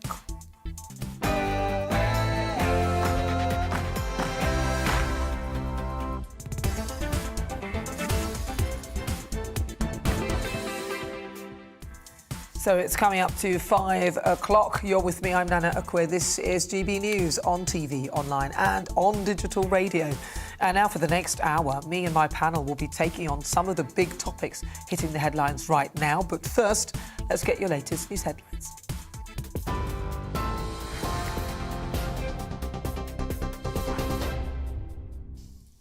Good afternoon, it's just after 5 o'clock. I'm Ray Addison in the GB Newsroom. The Prime Minister is confident he'll still be in his job later this year, despite fresh criticism from senior members of the Tory party. Boris Johnson says the public wants the government to focus on other issues. However, Conservative MP Tobias Ellwood says there's an absence of discipline and leadership in Downing Street. MPs have ordered an investigation into whether the Prime Minister misled Parliament over COVID breaches. First Minister of Scotland, Nicola Sturgeon, believes time is now running out for Boris Johnson. Tories in Westminster have got a big question to ask themselves, because every day they allow Boris Johnson to remain in office right now, they become complicit in all of the wrongdoing that he stands accused of. I think after the last, 24, 48 hours, I think it starts to feel that it is now a matter of when, not if, Boris Johnson is forced out as Prime Minister. I think that's what the vast majority of people of the country want to see. Nicola Sturgeon. Meanwhile, the Prime Minister has agreed a new partnership with India, which he says will enable the country to strengthen its own defence sector. The Prime Minister is in New Delhi for talks with his Indian counterpart, Narendra Modi. As part of the deal, Boris Johnson is backing India's goal of building its own fighter jets, helping to reduce expensive imports of military equipment. He says the two leaders have told negotiators working on a post-Brexit trade deal to get it done by Diwali in October.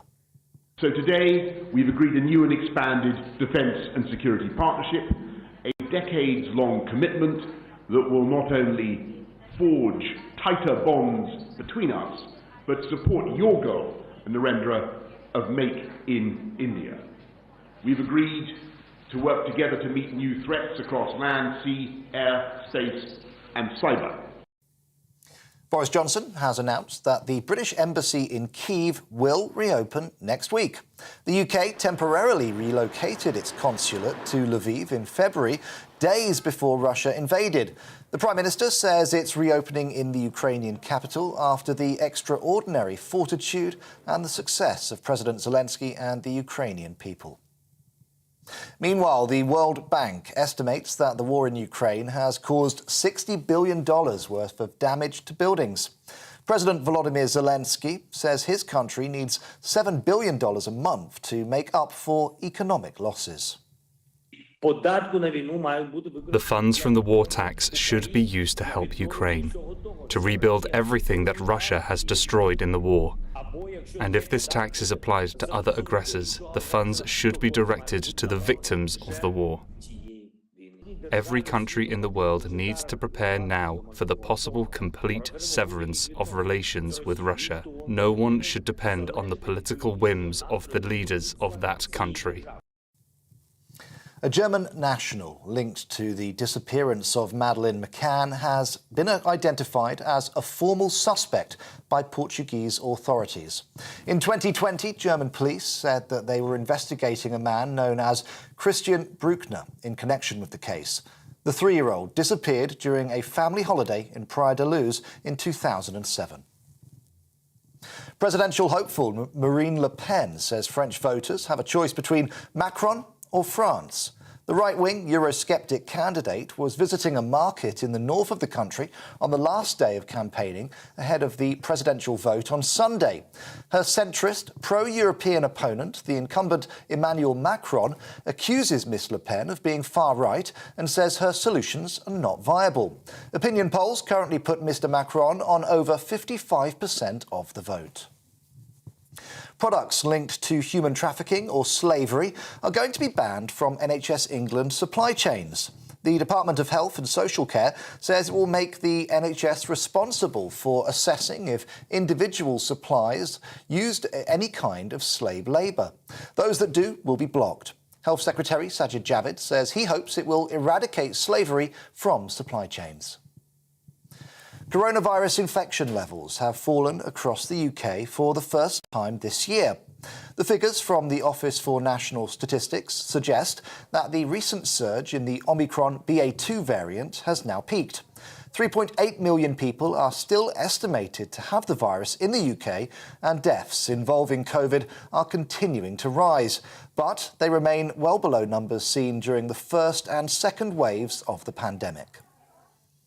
This is GB News. We'll bring you more as it happens. Now let's get back to Nana.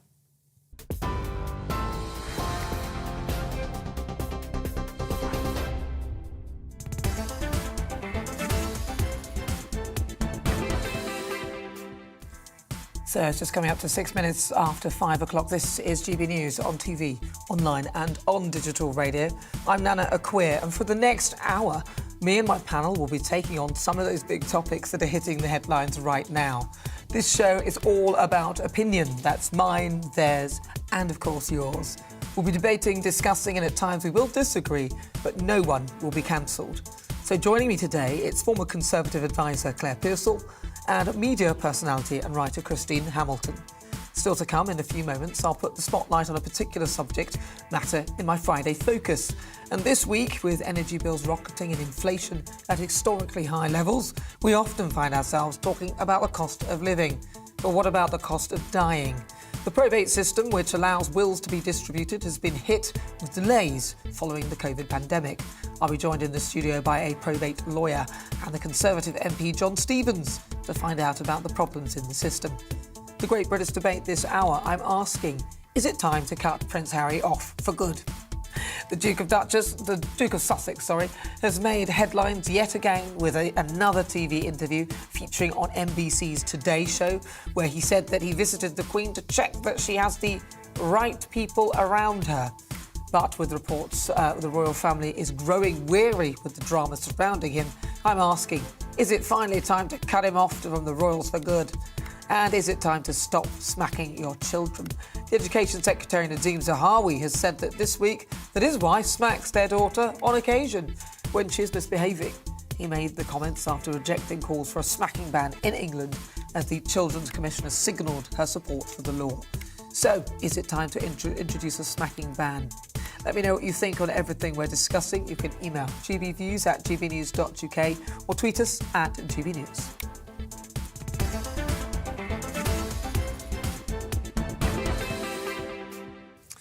Right, so let's start this hour with my Friday focus this week.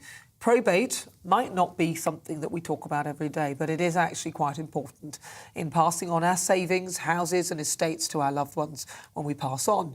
It's the act which must be passed to allow the executor of a will to deal with the property of a deceased person. But since COVID hit, the granting of it has slowed right down. And there's been reports that at the start of the pandemic, the issuing of documents required to make a probate application were delayed by up to 2 or 3 months. The process has improved, but there's still issues with HMRC staff working from home being blamed. So I'm joined in the studio by Priti Shah, who's a partner at Stockdent & Solicitors and an expert on probate. Right, so Priti, really good to talk to you. So, as I sort of explained probate, but can you, in your way, explain it to people as they listen? OK, so you quite rightly said probate is a court document that you need as an executor to be able to deal with the estate of somebody who's passed away. If someone died without a will, that would be under intestacy and it would be a grant of representation. But the document that you need when someone has a will is called a grant of probate.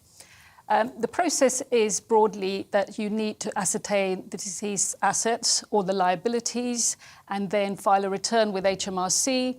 And then once they issue a receipt, you then go and apply for a grant of probate. You're quite right. There have been significant delays both with HMRC and with the probate registry in processing this application, and which causes considerable distress to the beneficiaries of the estate, to the executors, at an already very difficult time. Well, how long should it take? Because I know, even before the pandemic, of people who've been waiting for absolutely ages for probate. And, I mean, one of my friends whose mother passed away, I think she's been waiting for, I think it's 8 months or so, just for that. And, I mean, that to me, and I know of a friend of my mother's who's still waiting for it to all go through and can't access any of the funds or anything like that, that her husband. So we've had a mixed response in that some applications have been processed in a week, bizarrely, and then some applications have been stuck for about 4 months. So what we tend to do is we just regularly chase the probate registry, and that we find makes them happen quicker.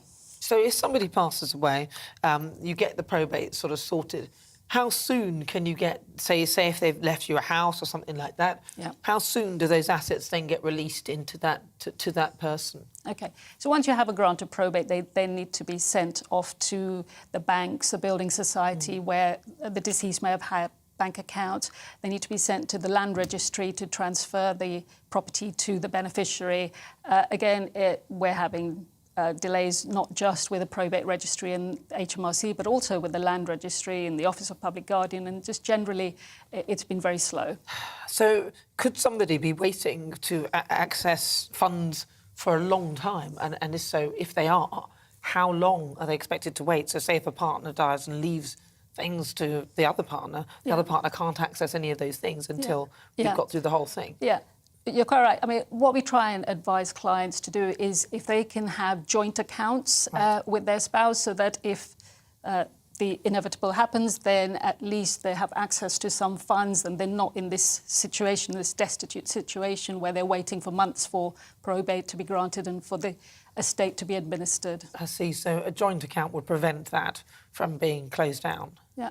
No. Yeah, so once you have a joint account, if one person dies, it automatically passes to the survivor. So at least they have access to funds and they don't find themselves in a difficult situation. Yeah, but it just seems... So why does it take so long for all this to happen? So what would you say the average time is between... OK, so you get your probate, so just say it happens within a month. Then what's the average time before sort of the end of all of this so that you can sort of get on with living? So once you've got probate, the process should be quite quick in terms of cashing in with the bank accounts. And as I said, the land registry is taking a little bit longer than before, but you shouldn't be waiting for longer than a few weeks. Really? Because I hear people waiting for months and months and months to get this whole thing through. Yeah. What exactly is happening then? So somebody's gone online. Do you have to do it yourself? What's the process? So you can do it yourself. It's set up so that you can make an application online. But obviously, if you take legal advice, then the solicitor can help you with the process, guide you through the process, and they know the rules with regard to all the tax reliefs that are available, and they can help you claim those reliefs and have hopefully a better outcome than if they did it themselves. Because as a layperson, as with any trade or profession, if you're not a specialist or an expert in that area of law, then you may not know what to do and what reliefs to claim and to get the best outcome for yourselves. Because I heard that it recently went online, and that's been a big issue, and obviously with the COVID pandemic as well. Yeah, they have had teething problems, but what we try and do where we've got probate that may get stuck with the probate registry is try and anticipate the problem. So the probate registry, for example, don't like a will which has been stapled, or if it hasn't been signed and witnessed in the right way, that's when it gets stuck at the probate registry. So we try and anticipate those problems and address them before we lodge the papers with the probate registry, so as to reduce that time that they take to process it. Well, let's have a chat with John Stevenson. Excuse me. He's the Conservative MP for Carlisle. Now, John, you've spoken out in the past of the failures of the probate system. What are your main frustrations? Well, first of all, I would say, I am actually a practicing solicitor as well, and for the best part of my career, the probate registry was a really good outfit. You were reliable, you got your probate back in a timely manner, and it was very effective. Then they decided to centralise the system, to digitalise it, and they started to run into many, many problems, and they created a great amount of frustration for people, because it's a very sensitive time when somebody dies. You want to move on, you want to have access to bank accounts, you want to be able to sell your property, and if there's a delay in getting the legal document that allows you to do those things, it can be incredibly frustrating. And unfortunately, the probate registry have, in my view, seen a service that was once very good deteriorate considerably. They are beginning to get their act together. I mean, I've had a Westminster Hall debate about this very issue. I've met with government ministers and I have been in communication with them on a regular basis. But it has been very frustrating. Do you think that the civil servants working from home has had an impact on the whole processing of applications? Personally, I do, in fact, think there have been some hitches in doing that. Clearly, the digitalisation of the service was a problem, and they've had glitches in the system. They are starting to overcome them, and you are starting to see the times that it takes for a probate application drop down. I mean, when the service was working, in my view, very well, it was 3 to 4 weeks. It's now probably a little bit longer than that. A few months ago, it could have been 2 or 3 months before you got your probate back. So we are seeing an improvement to the service, but there is some time to go before we do actually see it back to where it was before. So in your view, if it was to be streamlined, what would you change about it? Well, I don't mind it being streamlined and the service improved, but I think they've got to recognise they are actually a customer-facing service. and they are dealing with something that can be very sensitive. People want to get on with their lives effectively. They want to be able to access the probate so they can deal with house sales, they can deal with the closing of bank accounts. And I think they've got to be a little bit more customer friendly. In our experience, ringing up, for example, for help and assistance, the last I heard from the department was the average response for a telephone call was 8 minutes, which I think is unacceptable. They've got to get that right down. They are getting the actual turnaround time down, but when there are complications of the probate application, there does seem to be unnecessary delays before those matters are resolved. And those are the glitches that they've got to get out of the system. Well, listen, John, thank you so much for talking to us. That's John Stevenson. He's an MP for Carlisle, the Conservative Party. Pretty, you heard what he said. I want to ask you this about if somebody dies without leaving a will, then what are the issues there with respect, and how does probate work then, or doesn't it work? OK, so as I alluded earlier, it's called a grant of representation. It's the same process pretty much, but it's just slightly different because you've got to follow the rules of intestacy, and depending on who survived the deceased, whether he had a wife, children, there's a hierarchy of people who can apply for the grant of representation. And then it's only when they get the grant that they can actually deal with the assets of the deceased. With probate, in theory, your authority comes from the will and therefore on death. So in theory, it should be slightly easier than if you don't have a will at all. Right, OK. And you said it's a process, a hierarchy. What about an ex-partner? Can they be in the hierarchy even if you're not with them? No. I never married anyone just to make sure they can make sure of that. Good thinking. No, so the first person would be the spouse, and then the children, and then the parents, and so on, depending on who's alive. OK. Well, listen, Pretty, thank you so much for joining us. And if people, is there a central place that people need to go to get this information with regard to this? Is there a website or something that you could direct them to? Oh, well, so there is a government website, but if anybody would like to email me, I'm pshah@ogr.denton.com. I'm happy to answer any queries anyone has. It's very generous So of happy you, to Pretty. help. I thought you were just going to give the government one out, but if you want these lot to get in touch with you, watch out. Be careful what you wish for. Pretty, thank you so much for joining us. Thank you, Nana, for having me on your show. Thank you. That's Pretty Shah. She's a partner at Stock Denton Solicitors. Now, in a statement, HMRC said our performance during the pandemic in processing and sending out inheritance tax receipts to them enable HMCTS, that's Her Majesty's Courts and Tribunals Service, to grant probates has been just as strong as it was pre-pandemic, consistently working more than 80% of cases within 15 working days. Staff having to work from home during the pandemic had no impact on this work. Coming up is the Great British Debate this hour. I'm asking, is it time to cut Prince Harry off for good? There's reports that the royal family is growing weary with the ongoing drama surrounding the Duke and Duchess of Sussex. But with the Queen yesterday turning 96 and the up-and-coming celebrations for her Platinum Jubilee, I want to ask if now is the right time for the royals to distance themselves from Prince Harry once and for all. First, let's get you some weather. Hello there, welcome to a weather update from the Met Office. I'm Claire Nazir. Now, into the weekend, a few showers still lurking around. We are chasing cloud, but there will be some sunshine and also a brisk wind. Pretty much sets the scene for the next few days and into the early part of next week. And the reason why we're stuck in a pattern with low pressure across Iberia, high pressure extends across Iceland. And you can see here lots of isobars on that chart, bringing in that cool breeze from a cool North Sea. The winds will be gusty over the higher ground. But a pleasant evening for many on Friday evening. Some sunshine to end the day, still a gusty wind, and an overnight that cloud rolls in yet again from the North Sea, certainly for the eastern side of England, southeast Scotland, and the far north of Scotland, seeing that low and misty cloud. And 1 or 2 showers lurking around, but most places will have a dry night. Temperatures holding up as well because of that wind. So through Saturday morning, we watch as the cloud slowly breaks up towards the west. But where it's thick enough, particularly Pennine districts, Midlands, seeing a little bit of showery rain through the morning into the afternoon. The low clouds across the far north will burn back to the coast. Brightest skies, Northern Ireland, Western Scotland, the West Country seeing some fine conditions as well.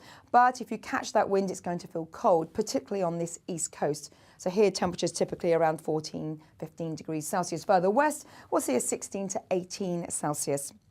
Now, through Saturday evening and overnight, we watch as some showers towards the near continent migrate towards the southeast of England and then push further west. So you may see a little bit of wet weather as we enter Sunday. But Sunday will be fair for most. Some sunshine, still that nagging wind, more cloud on Monday, a few showers towards the south. But the key feature of the weather over the next few days will be it will turn cooler. Certainly you'll feel the difference through the beginning of next week. Bye-bye. Join me, Darren Grimes, for Real Britain every Saturday and Sunday from 2 p.m. A news hour that comes with a trigger warning. Scorching hot opinion with prominent guests saying the unsayable and a little bit of weekend fun thrown in. Unlike other broadcasters, I won't be forgetting what the B in our name stands for. So Howie in for Real Britain Saturday and Sunday from 2 p.m.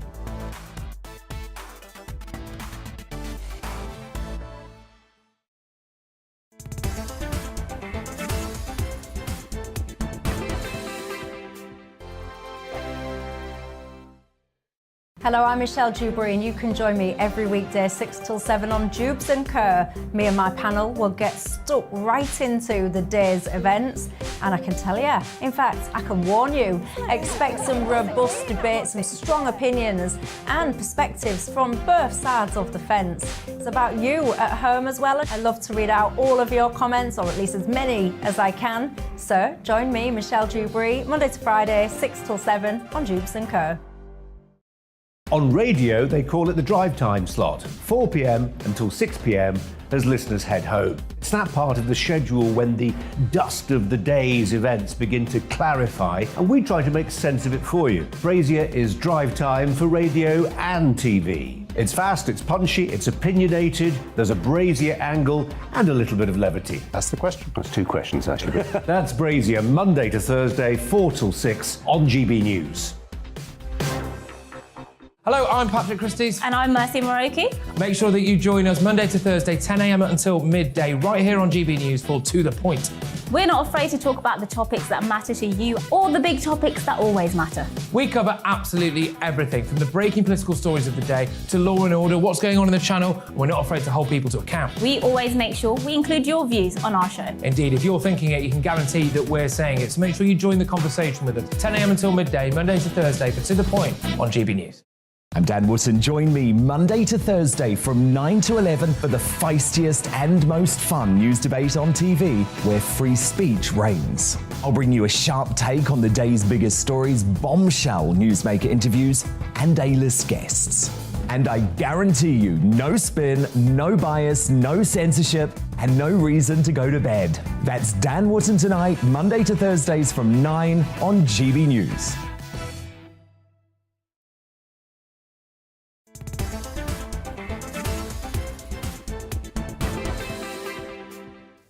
You're with me, I'm Nana Akua. This is GB News on TV, online and on digital radio. It's coming up to 25 minutes after 5 o'clock and I'm still with my panel, former Conservative advisor Claire Pearsall and also media personality and writer Christine Hamilton. Before the break, we were discussing probates and the problems of the system. Let's take a look at what you've been saying. Michael says, my brother passed away 12 months ago today. It's taken us 10 months to finally get the probate sorted. We are now waiting for the tax office to decide if there's capital gains to be paid on my brother's property, as we did it up and sold it for more than the probate valuation. And Ian said, 12 months for my friend's will to pass probate.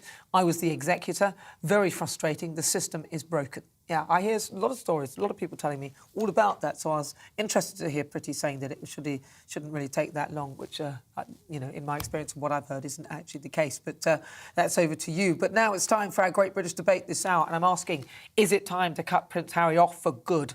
The Duke of Sussex has made the papers again with a TV interview on NBC's Today Show.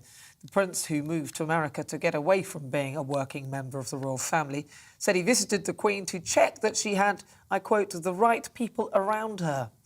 He also refused to say if he wished the Queen a happy birthday after the backlash. There's now reports on the royal family growing weary of the drama surrounding the Prince. So I want to ask if they should simply cut Harry off for good. I'm joined now by the former royal butler to Prince Charles, William and Harry. It's Grant Harold. Grant! Sorry, I couldn't resist. Sorry, that's another show. It's my days in the household. So what do you make of Prince Harry? Come on, look, he went on this Invictus thing, but on the way he stopped via the Buckingham Palace, or whatever palace it was, to see the Queen. Windsor, yes. Windsor, yes. Is it time?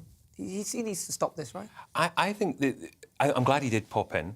Yes, he should have done it. I'm glad he should did. have done it. I mean, I think obviously there was a lot of people kind of saying, why did he not attend a memorial service? Why didn't he Who bring knows? Lilibet? Who knows? But I wondered if it's because this had already been planned, he knew he was coming over, maybe he'd arranged with the Queen, said, could I come and visit you on the way? So maybe that might have been part of the reason. Who knows? But I think, for me, knowing him and knowing what he's like, I've always seen him as a senior member of the royal family. Right. I think he's important for the royal family, even still. And he's still, a lot of people don't realise, he's still a councillor of state, which means he's technically one of if the Queen, for whatever reason, was unable to fulfil her duties, he's one of the 4 that step in. Well, that should be revoked.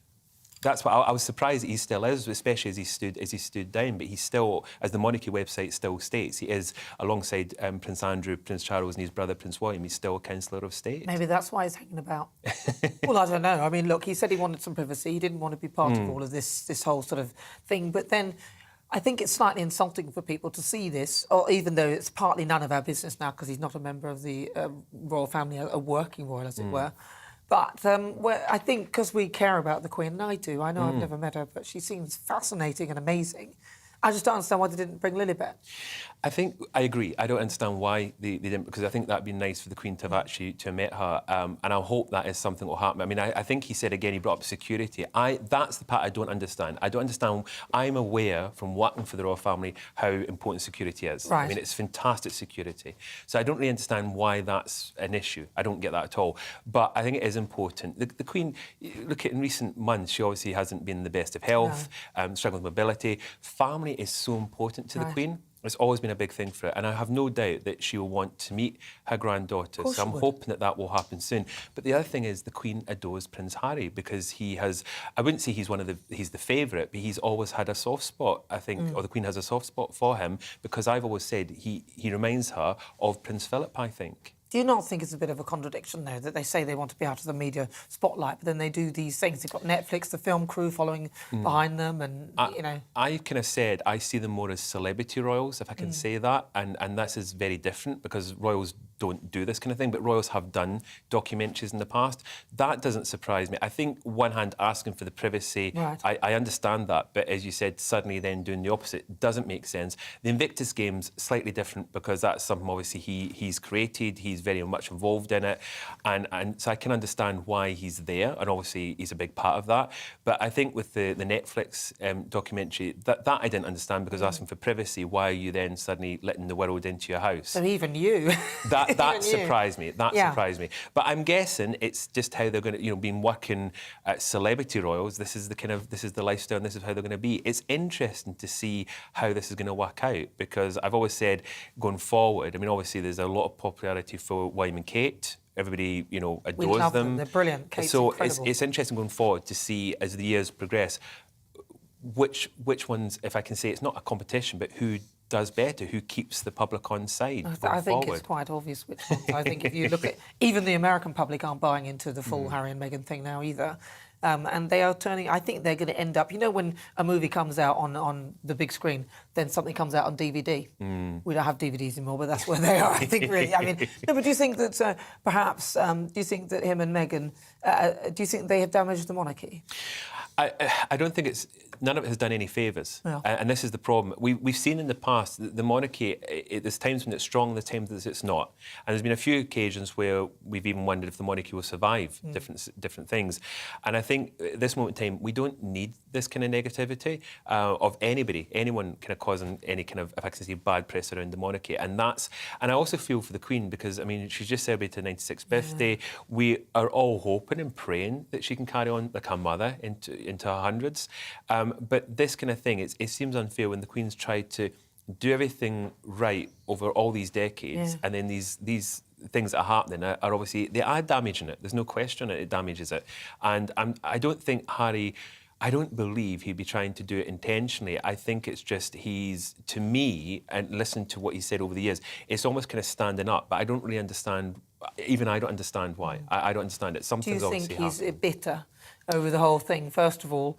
Because you can't, there's sibling rivalry in any family anyway. So first of all, he's not really in line for the throne, really. He's so far back now with all the kids that William and Kate are having that, this is a succession that he's never, ever going to be king or anything, he's always going to be, every time they have another child, he becomes slightly less sort of major in a sense. Do you think that he's always been in Will's sort of shadow and is a little bit annoyed? And obviously Meghan, who you've got Catherine to kind of stand square with, and Catherine is exceptional, that in a way there's a bit of bitterness and jealousy. I think Harry's always known that he is the spare. He is not. He always knew his brother would be the future king, and his family obviously would come first. So that's not a secret. I think with Meghan, Duchess of Sussex, I believe that joining the royal family, maybe it's not quite what she imagined, because it's an institution, it's a firm. Yeah. Obviously, the Queen's the head of it, but there's a whole entire, it's a machine. And it's run by many, many people. And I think if you go in there thinking that you can go in there and do it how you want, it doesn't work like that. Even the late Diana, Princess of Wales, I think, would notice that obviously it's run in a certain way, and it's not a case of you can go in and suddenly do it your way. It's you're going into an institution that's been running for centuries, and nobody can really change that. Well, so in a word, yes or no, do you think it's time to cut Prince Harry off then? Because I like him, I'm going to say no. But in real terms, in reality, if you didn't like him, you'd say yes.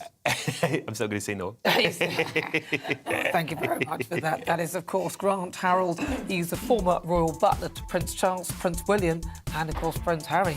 You're with me, I'm Nana Akua. This is GB News on TV, online and on digital radio. Still to come, we'll continue with our Great British debate, and I'm asking, is it time to cut Prince Harry off for good? You'll hear the thoughts of my panel, media personality and writer Christine Hamilton, and also former Conservative advisor Claire Pearsall. And I'll ask, is it time also to put a stop to smacking your children? The Education Secretary Nadine Zahawi has said that this week that his wife smacks their daughter on occasion when she's misbehaving. We'll discuss that before the end of the show, but first, your latest news headlines.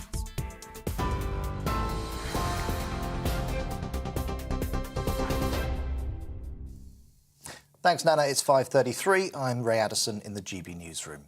The Prime Minister says he's sure he'll still be in his job later this year, despite criticism from senior members of the Tory party. Speaking earlier, Mr Johnson said the public wants the government to get on and focus on other issues. However, Conservative MP Tobias Ellwood says there's an absence of discipline and leadership in Downing Street. MPs have ordered an investigation into whether the Prime Minister misled Parliament over COVID breaches. Boris Johnson says a new partnership agreed with India will enable the country to strengthen its own defence industry.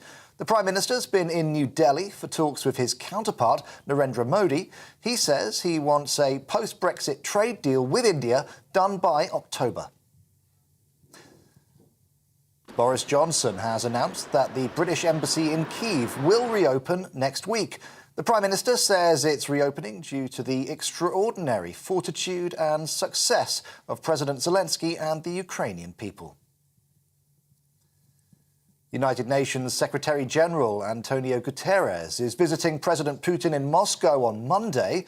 It comes after the UN said there is growing evidence of war crimes, with Russian troops indiscriminately bombing populated areas, killing civilians and wrecking hospitals. Coronavirus infection levels have fallen across the UK for the first time this year.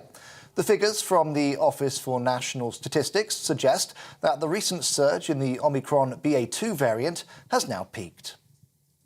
We're on TV, online and on DAB+ radio. This is GB News. Now back to Nana.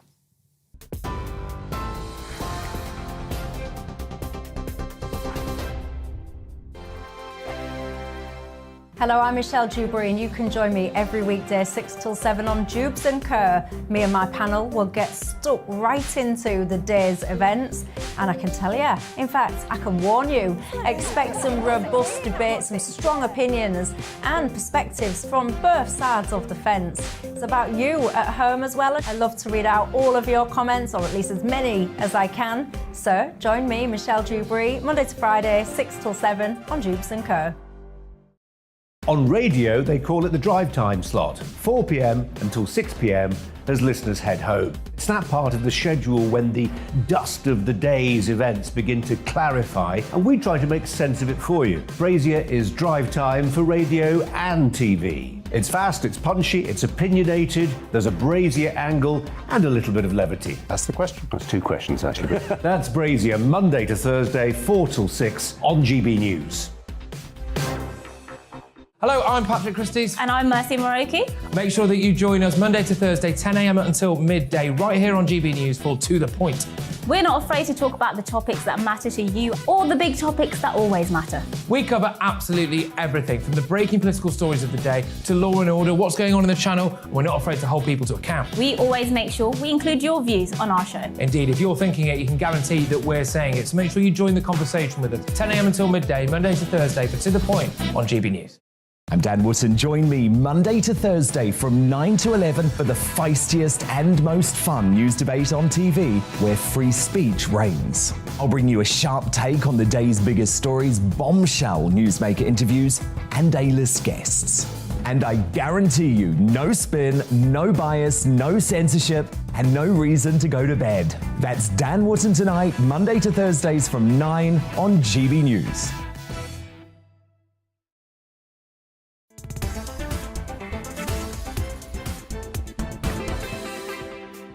Don't worry. 37 minutes after 5 o'clock. This is GB News on TV, online and on digital radio.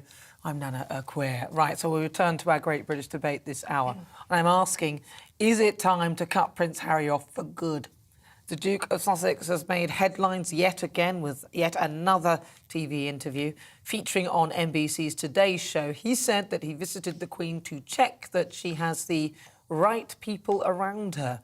But with reports the royal family is growing weary with drama surrounding him, I'm asking, is it finally time to cut him off from the royals? And so before we hear from what my panel think, let's have a quick look at what you've been saying already. Andy says, Harry who? Very good, Andy, very good. Michael says, my initial response would be to say yes, but then he's far funnier than many so-called comedians. Yeah, actually, it's quite entertaining watching what he's doing, to be fair. Jean says, I think we should stop talking about him. Let's start with that. Well, you say that, but unfortunately it's really entertaining, Jean. We can't help it. Danny says, and also, you know, they keep making such hypocritical statements.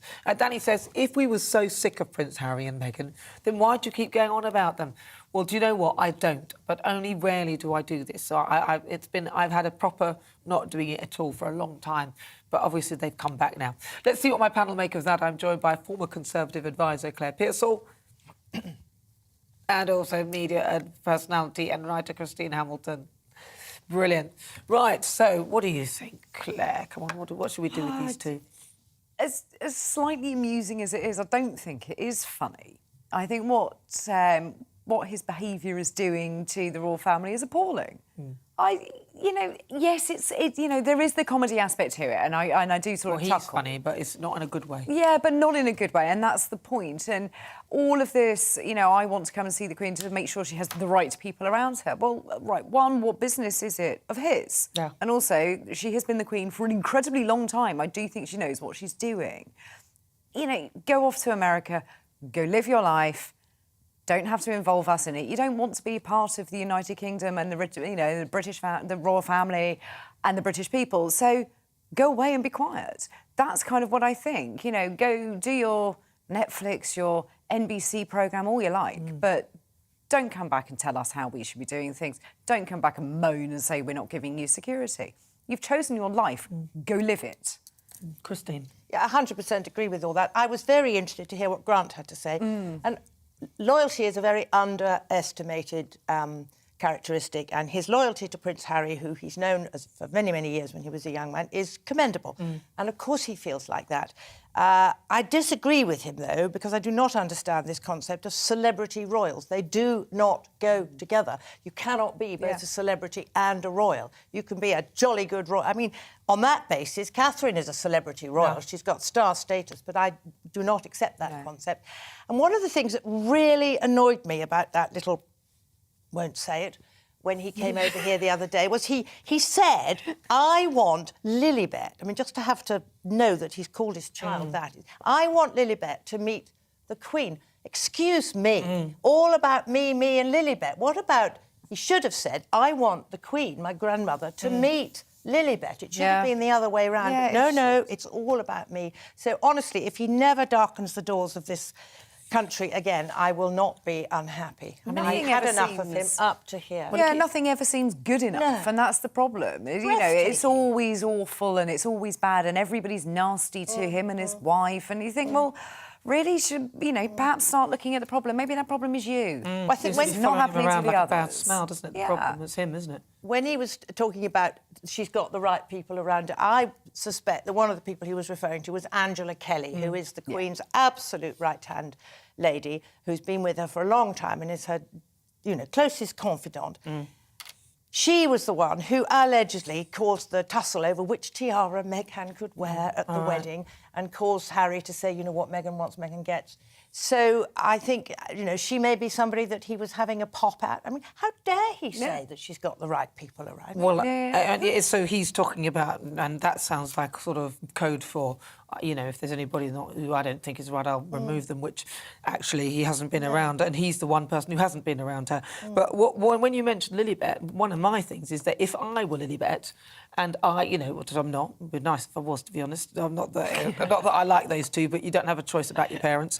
But if I were Lilibet, when I grew up, I would want to have a picture with the Queen, and I would want to know that the monarch, who I am named after, got to meet me. So I think that's obviously what Harry thinks. Yes. Well, so I think that this is actually it's very bad. When they came here, the first thing, if it were me, I'd be doing would be bringing my daughter to meet his great-great-grandmother, who is of course the Queen. She's the great-grandmother. And if you've named your child after the pet name of the Queen, which is a very private thing, really, then absolutely you bring the child and you say, I really want you to meet your great-grandmother. Yeah. It's the breathtaking arrogance of the pair of them. It is. It is. But talk about wanting your cake, and we're back to cake again. Talking about wanting your cake or your gatto and eating it. I mean, he can't cut free. No. He has cut free. Just go and enjoy yourself in LA. That was interesting, that what Grant was saying about he still retains one of the titles. Well, I hadn't realised that. So he still retains the thing that allows him to be in the succession for the throne. Exactly. Which I actually think, look, who am I? Nana Akua, by the way. But who am I? No, but what my point is, though, actually, that should be taken from him, because if he's not a working royal, then he doesn't have any real business with this country anymore, in a sense of why should he be in the chain of succession when he's not here and he says so much, that's wrong with the royal family and wrong with the United Kingdom, that he's run away to Montecito?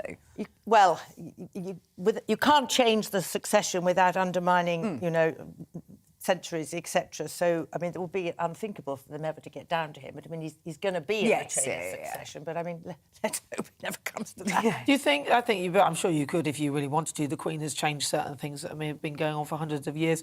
Perhaps that's why he's being so close to her, to make sure that nothing changes and he's still within that line. That's true. I don't know. It just seems... can't be that stupid. Well, perhaps, but I just think, why would you come back? You've got a film crew. This is very unsavoury. The only reason you've come back because you've got a crew. I think the crew had to stay outside when you went in to see the Queen. But even that is like, you may not have come back if they hadn't been there. And then the only reason you went there was on the way to something else. It's all just so... It just feels really wrong, doesn't it, to sort of say, oh, yes, the Queen is just out, I might just pop in. I know. And half an hour, apparently. Huge thing. Half an hour. Or was that with Prince Charles? I don't know. And he was late for the meeting with Prince Charles. I know, it's not good. It's just rude. Well, listen, today we've been asking, is it time to cut Prince Harry off for good? Lots of you have been getting in touch with your views.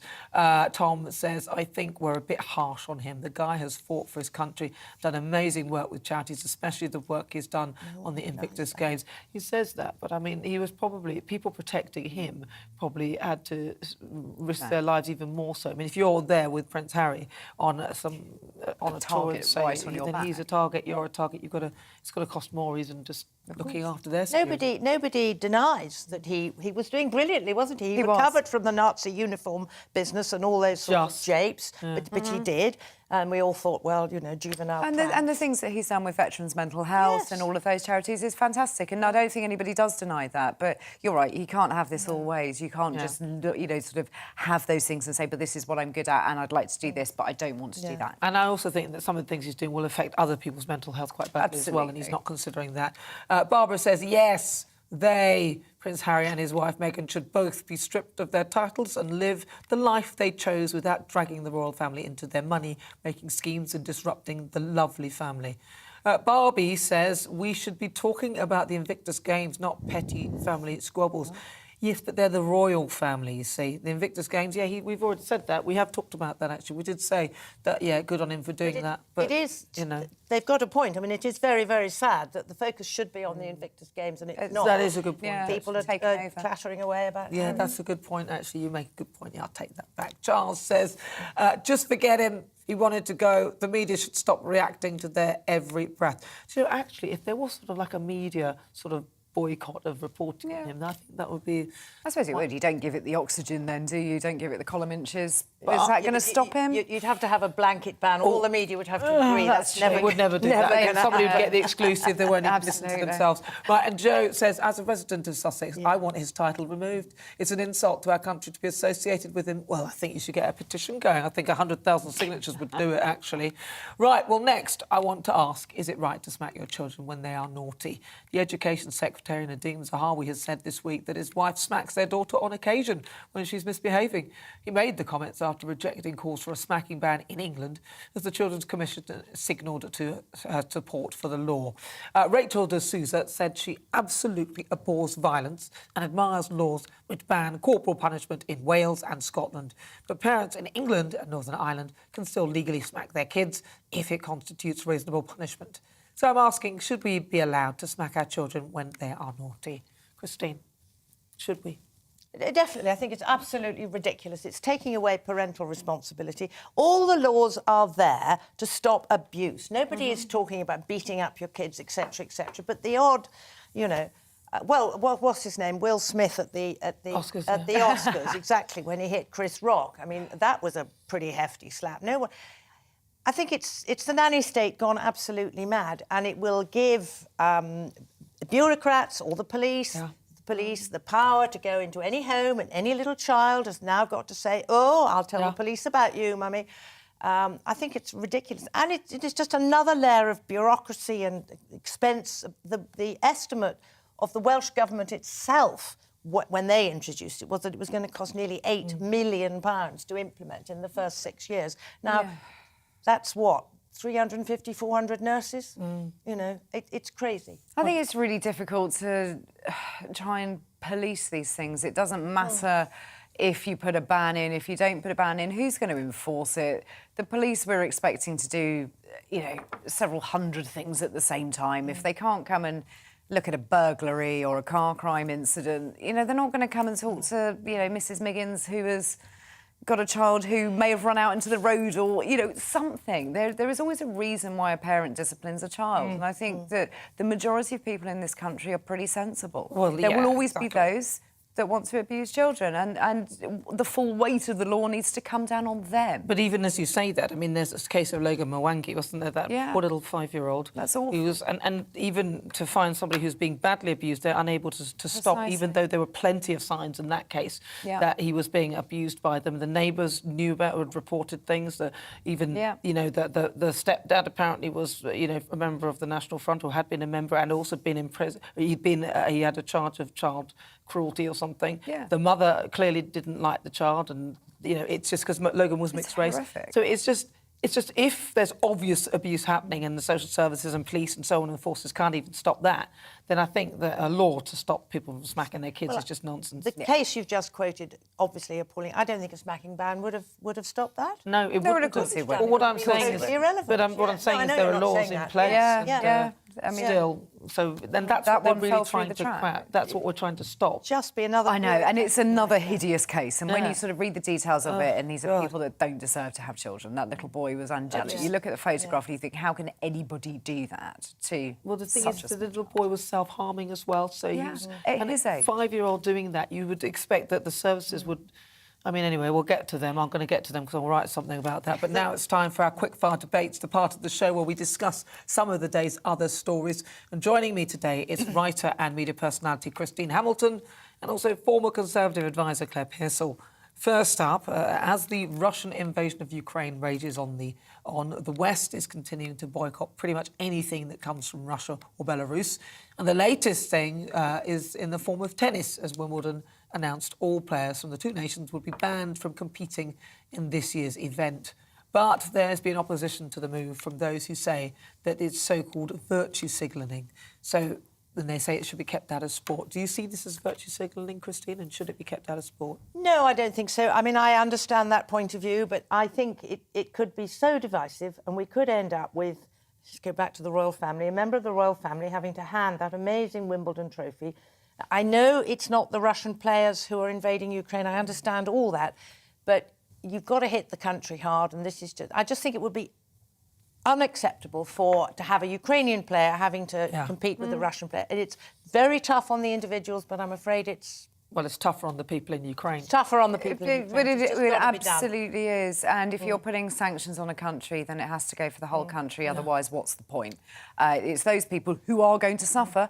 They might make the difference and make President Putin rethink what he's doing. That's right. the pressure We're that trying needs to get the be put on message it. across. Just Absolutely, might just help get the message through to the Russian people. Right, let's have a look at the next story, all about yoghurt. The Co-op have announced plans to scrap use-by dates on its own brand yoghurt and will instead use best before dates. It's a bid to minimise food waste, as the charity WRAP found half of the yoghurts are put in the bin unopened because they weren't eaten before the recommended date. So do you follow the use-by dates? Okay. In my office is a long-running joke that if milk is 1 day past a date on the front, I will not have it. I will chuck it away. I can't. I just can't do it. I can't stomach it. And it's the same with eggs. And I know that in my heart of hearts, an egg will not go by the day. I can't help it. Those two things I'm particularly fussy about. Other things, months can go by and I'm quite content with it. If something is off, you can either taste it or smell it or see it. You put a bit of milk in your tea and it curdles. OK, No, but that sets my stomach goes off gradually, so there are layers of how bad it tastes. Yeah. And as soon as that first layer of offness comes, I know it, and I can't drink it. Yeah, I don't drink even want to see it in but there. if the layer of offness comes, that's fine, throw it away, but not just because the date is gone. I had a yoghurt the other day, it got stuffed at the back of the fridge. I got it before Christmas. It was one of these huge... No. Well, I'm still here. Ate it in. The sell-by date was the sort of 3rd, 4th of January or something. I ate it in March. Oh my goodness! And it upsets my stomach. I was quite careful. Right, finally, don't do this at home. Don't do it at home. And finally, a motorist who parked his car in London has been fined because the shadow of his car was in a disabled space. Yes, it's true. Matthew, who's the recipient of the fine, appealed it, but it said that the complaint was rejected. Lewisham Council said that he parked on a space reserved for disabled badge holders, and he's currently in the process of a second appeal. So what are the strictest rules you've ever had to follow? And what in terms of parking, have you ever had any moments, Claire? Not with parking, but there is one spectacular thing. The House of Commons, which is a strange institution in itself, there is a staircase coming up from the terrace pavilion, and there's a branch left and a branch right. And I was there with my boss when she was first elected, and she went off to the right. I ground to a halt because it was members only to the right and all public to the left. So I knew I couldn't go up that staircase. I was never allowed to go up that staircase. I've been there a long time. I still can't do it to this day, and she just openly laughs at me. Nothing's going to happen to me. No one's going to really tell me off, but because it says members only, I don't go there. Very sensible, isn't she? Isn't she good? Isn't she good? Isn't she good? I know that staircase well. And there are lifts that are members only, and the argument is that when members... They're terribly important, of course, unlike the rest of everyone else who works there, and they may be rushing for a vote or something like that. But that parking thing, the key thing is the front of your bumper. It was the if shadow. The front of you, I know. If he is absolutely right that it's just the shadow, it's unbelievable. As long as he can prove that, he's the sun could have dry. moved. The sun could have moved. But anyway, a spokesperson for Lewisham Council said this: "We issued a penalty charge notice, or PCN, to Mr. Cole on March 26 for parking in a disabled bay, which was marked with a disabled badge holders only sign. Mr. Cole's initial challenge for his PCN was rejected, as he didn't give a reason for challenging it. He has since outlined reasons for challenging the fine, which we are looking into in line with the legal processes. We'll be letting Mr. Cole know the outcome in due course." I'd like to know the outcome in due course as well. Yeah, hear absolutely. that? Well, listen, maybe we'll find Mr. Cole and ask him. Not find. On today's show, we've also been asking, is now the right time to replace the Prime Minister Boris Johnson? According to our Twitter poll, 20% of you say yes, 80% of you now say no. So it's gone up. Well, listen, I've got to say thank you so much to my panel, media personality and writer Christine Hamilton. Thank you very much, Christine. And also former Conservative advisor Claire Pistol. Claire, thank you so much as well. And of course, thank you to you for joining me at home. I'll be back tomorrow at 4. Up next, it's Dubes & Co. Hello there, welcome to a weather update from the Met Office. I'm Claire Nazir. Now, into the weekend, a few showers still lurking around. We are chasing cloud, but there will be some sunshine and also a brisk wind.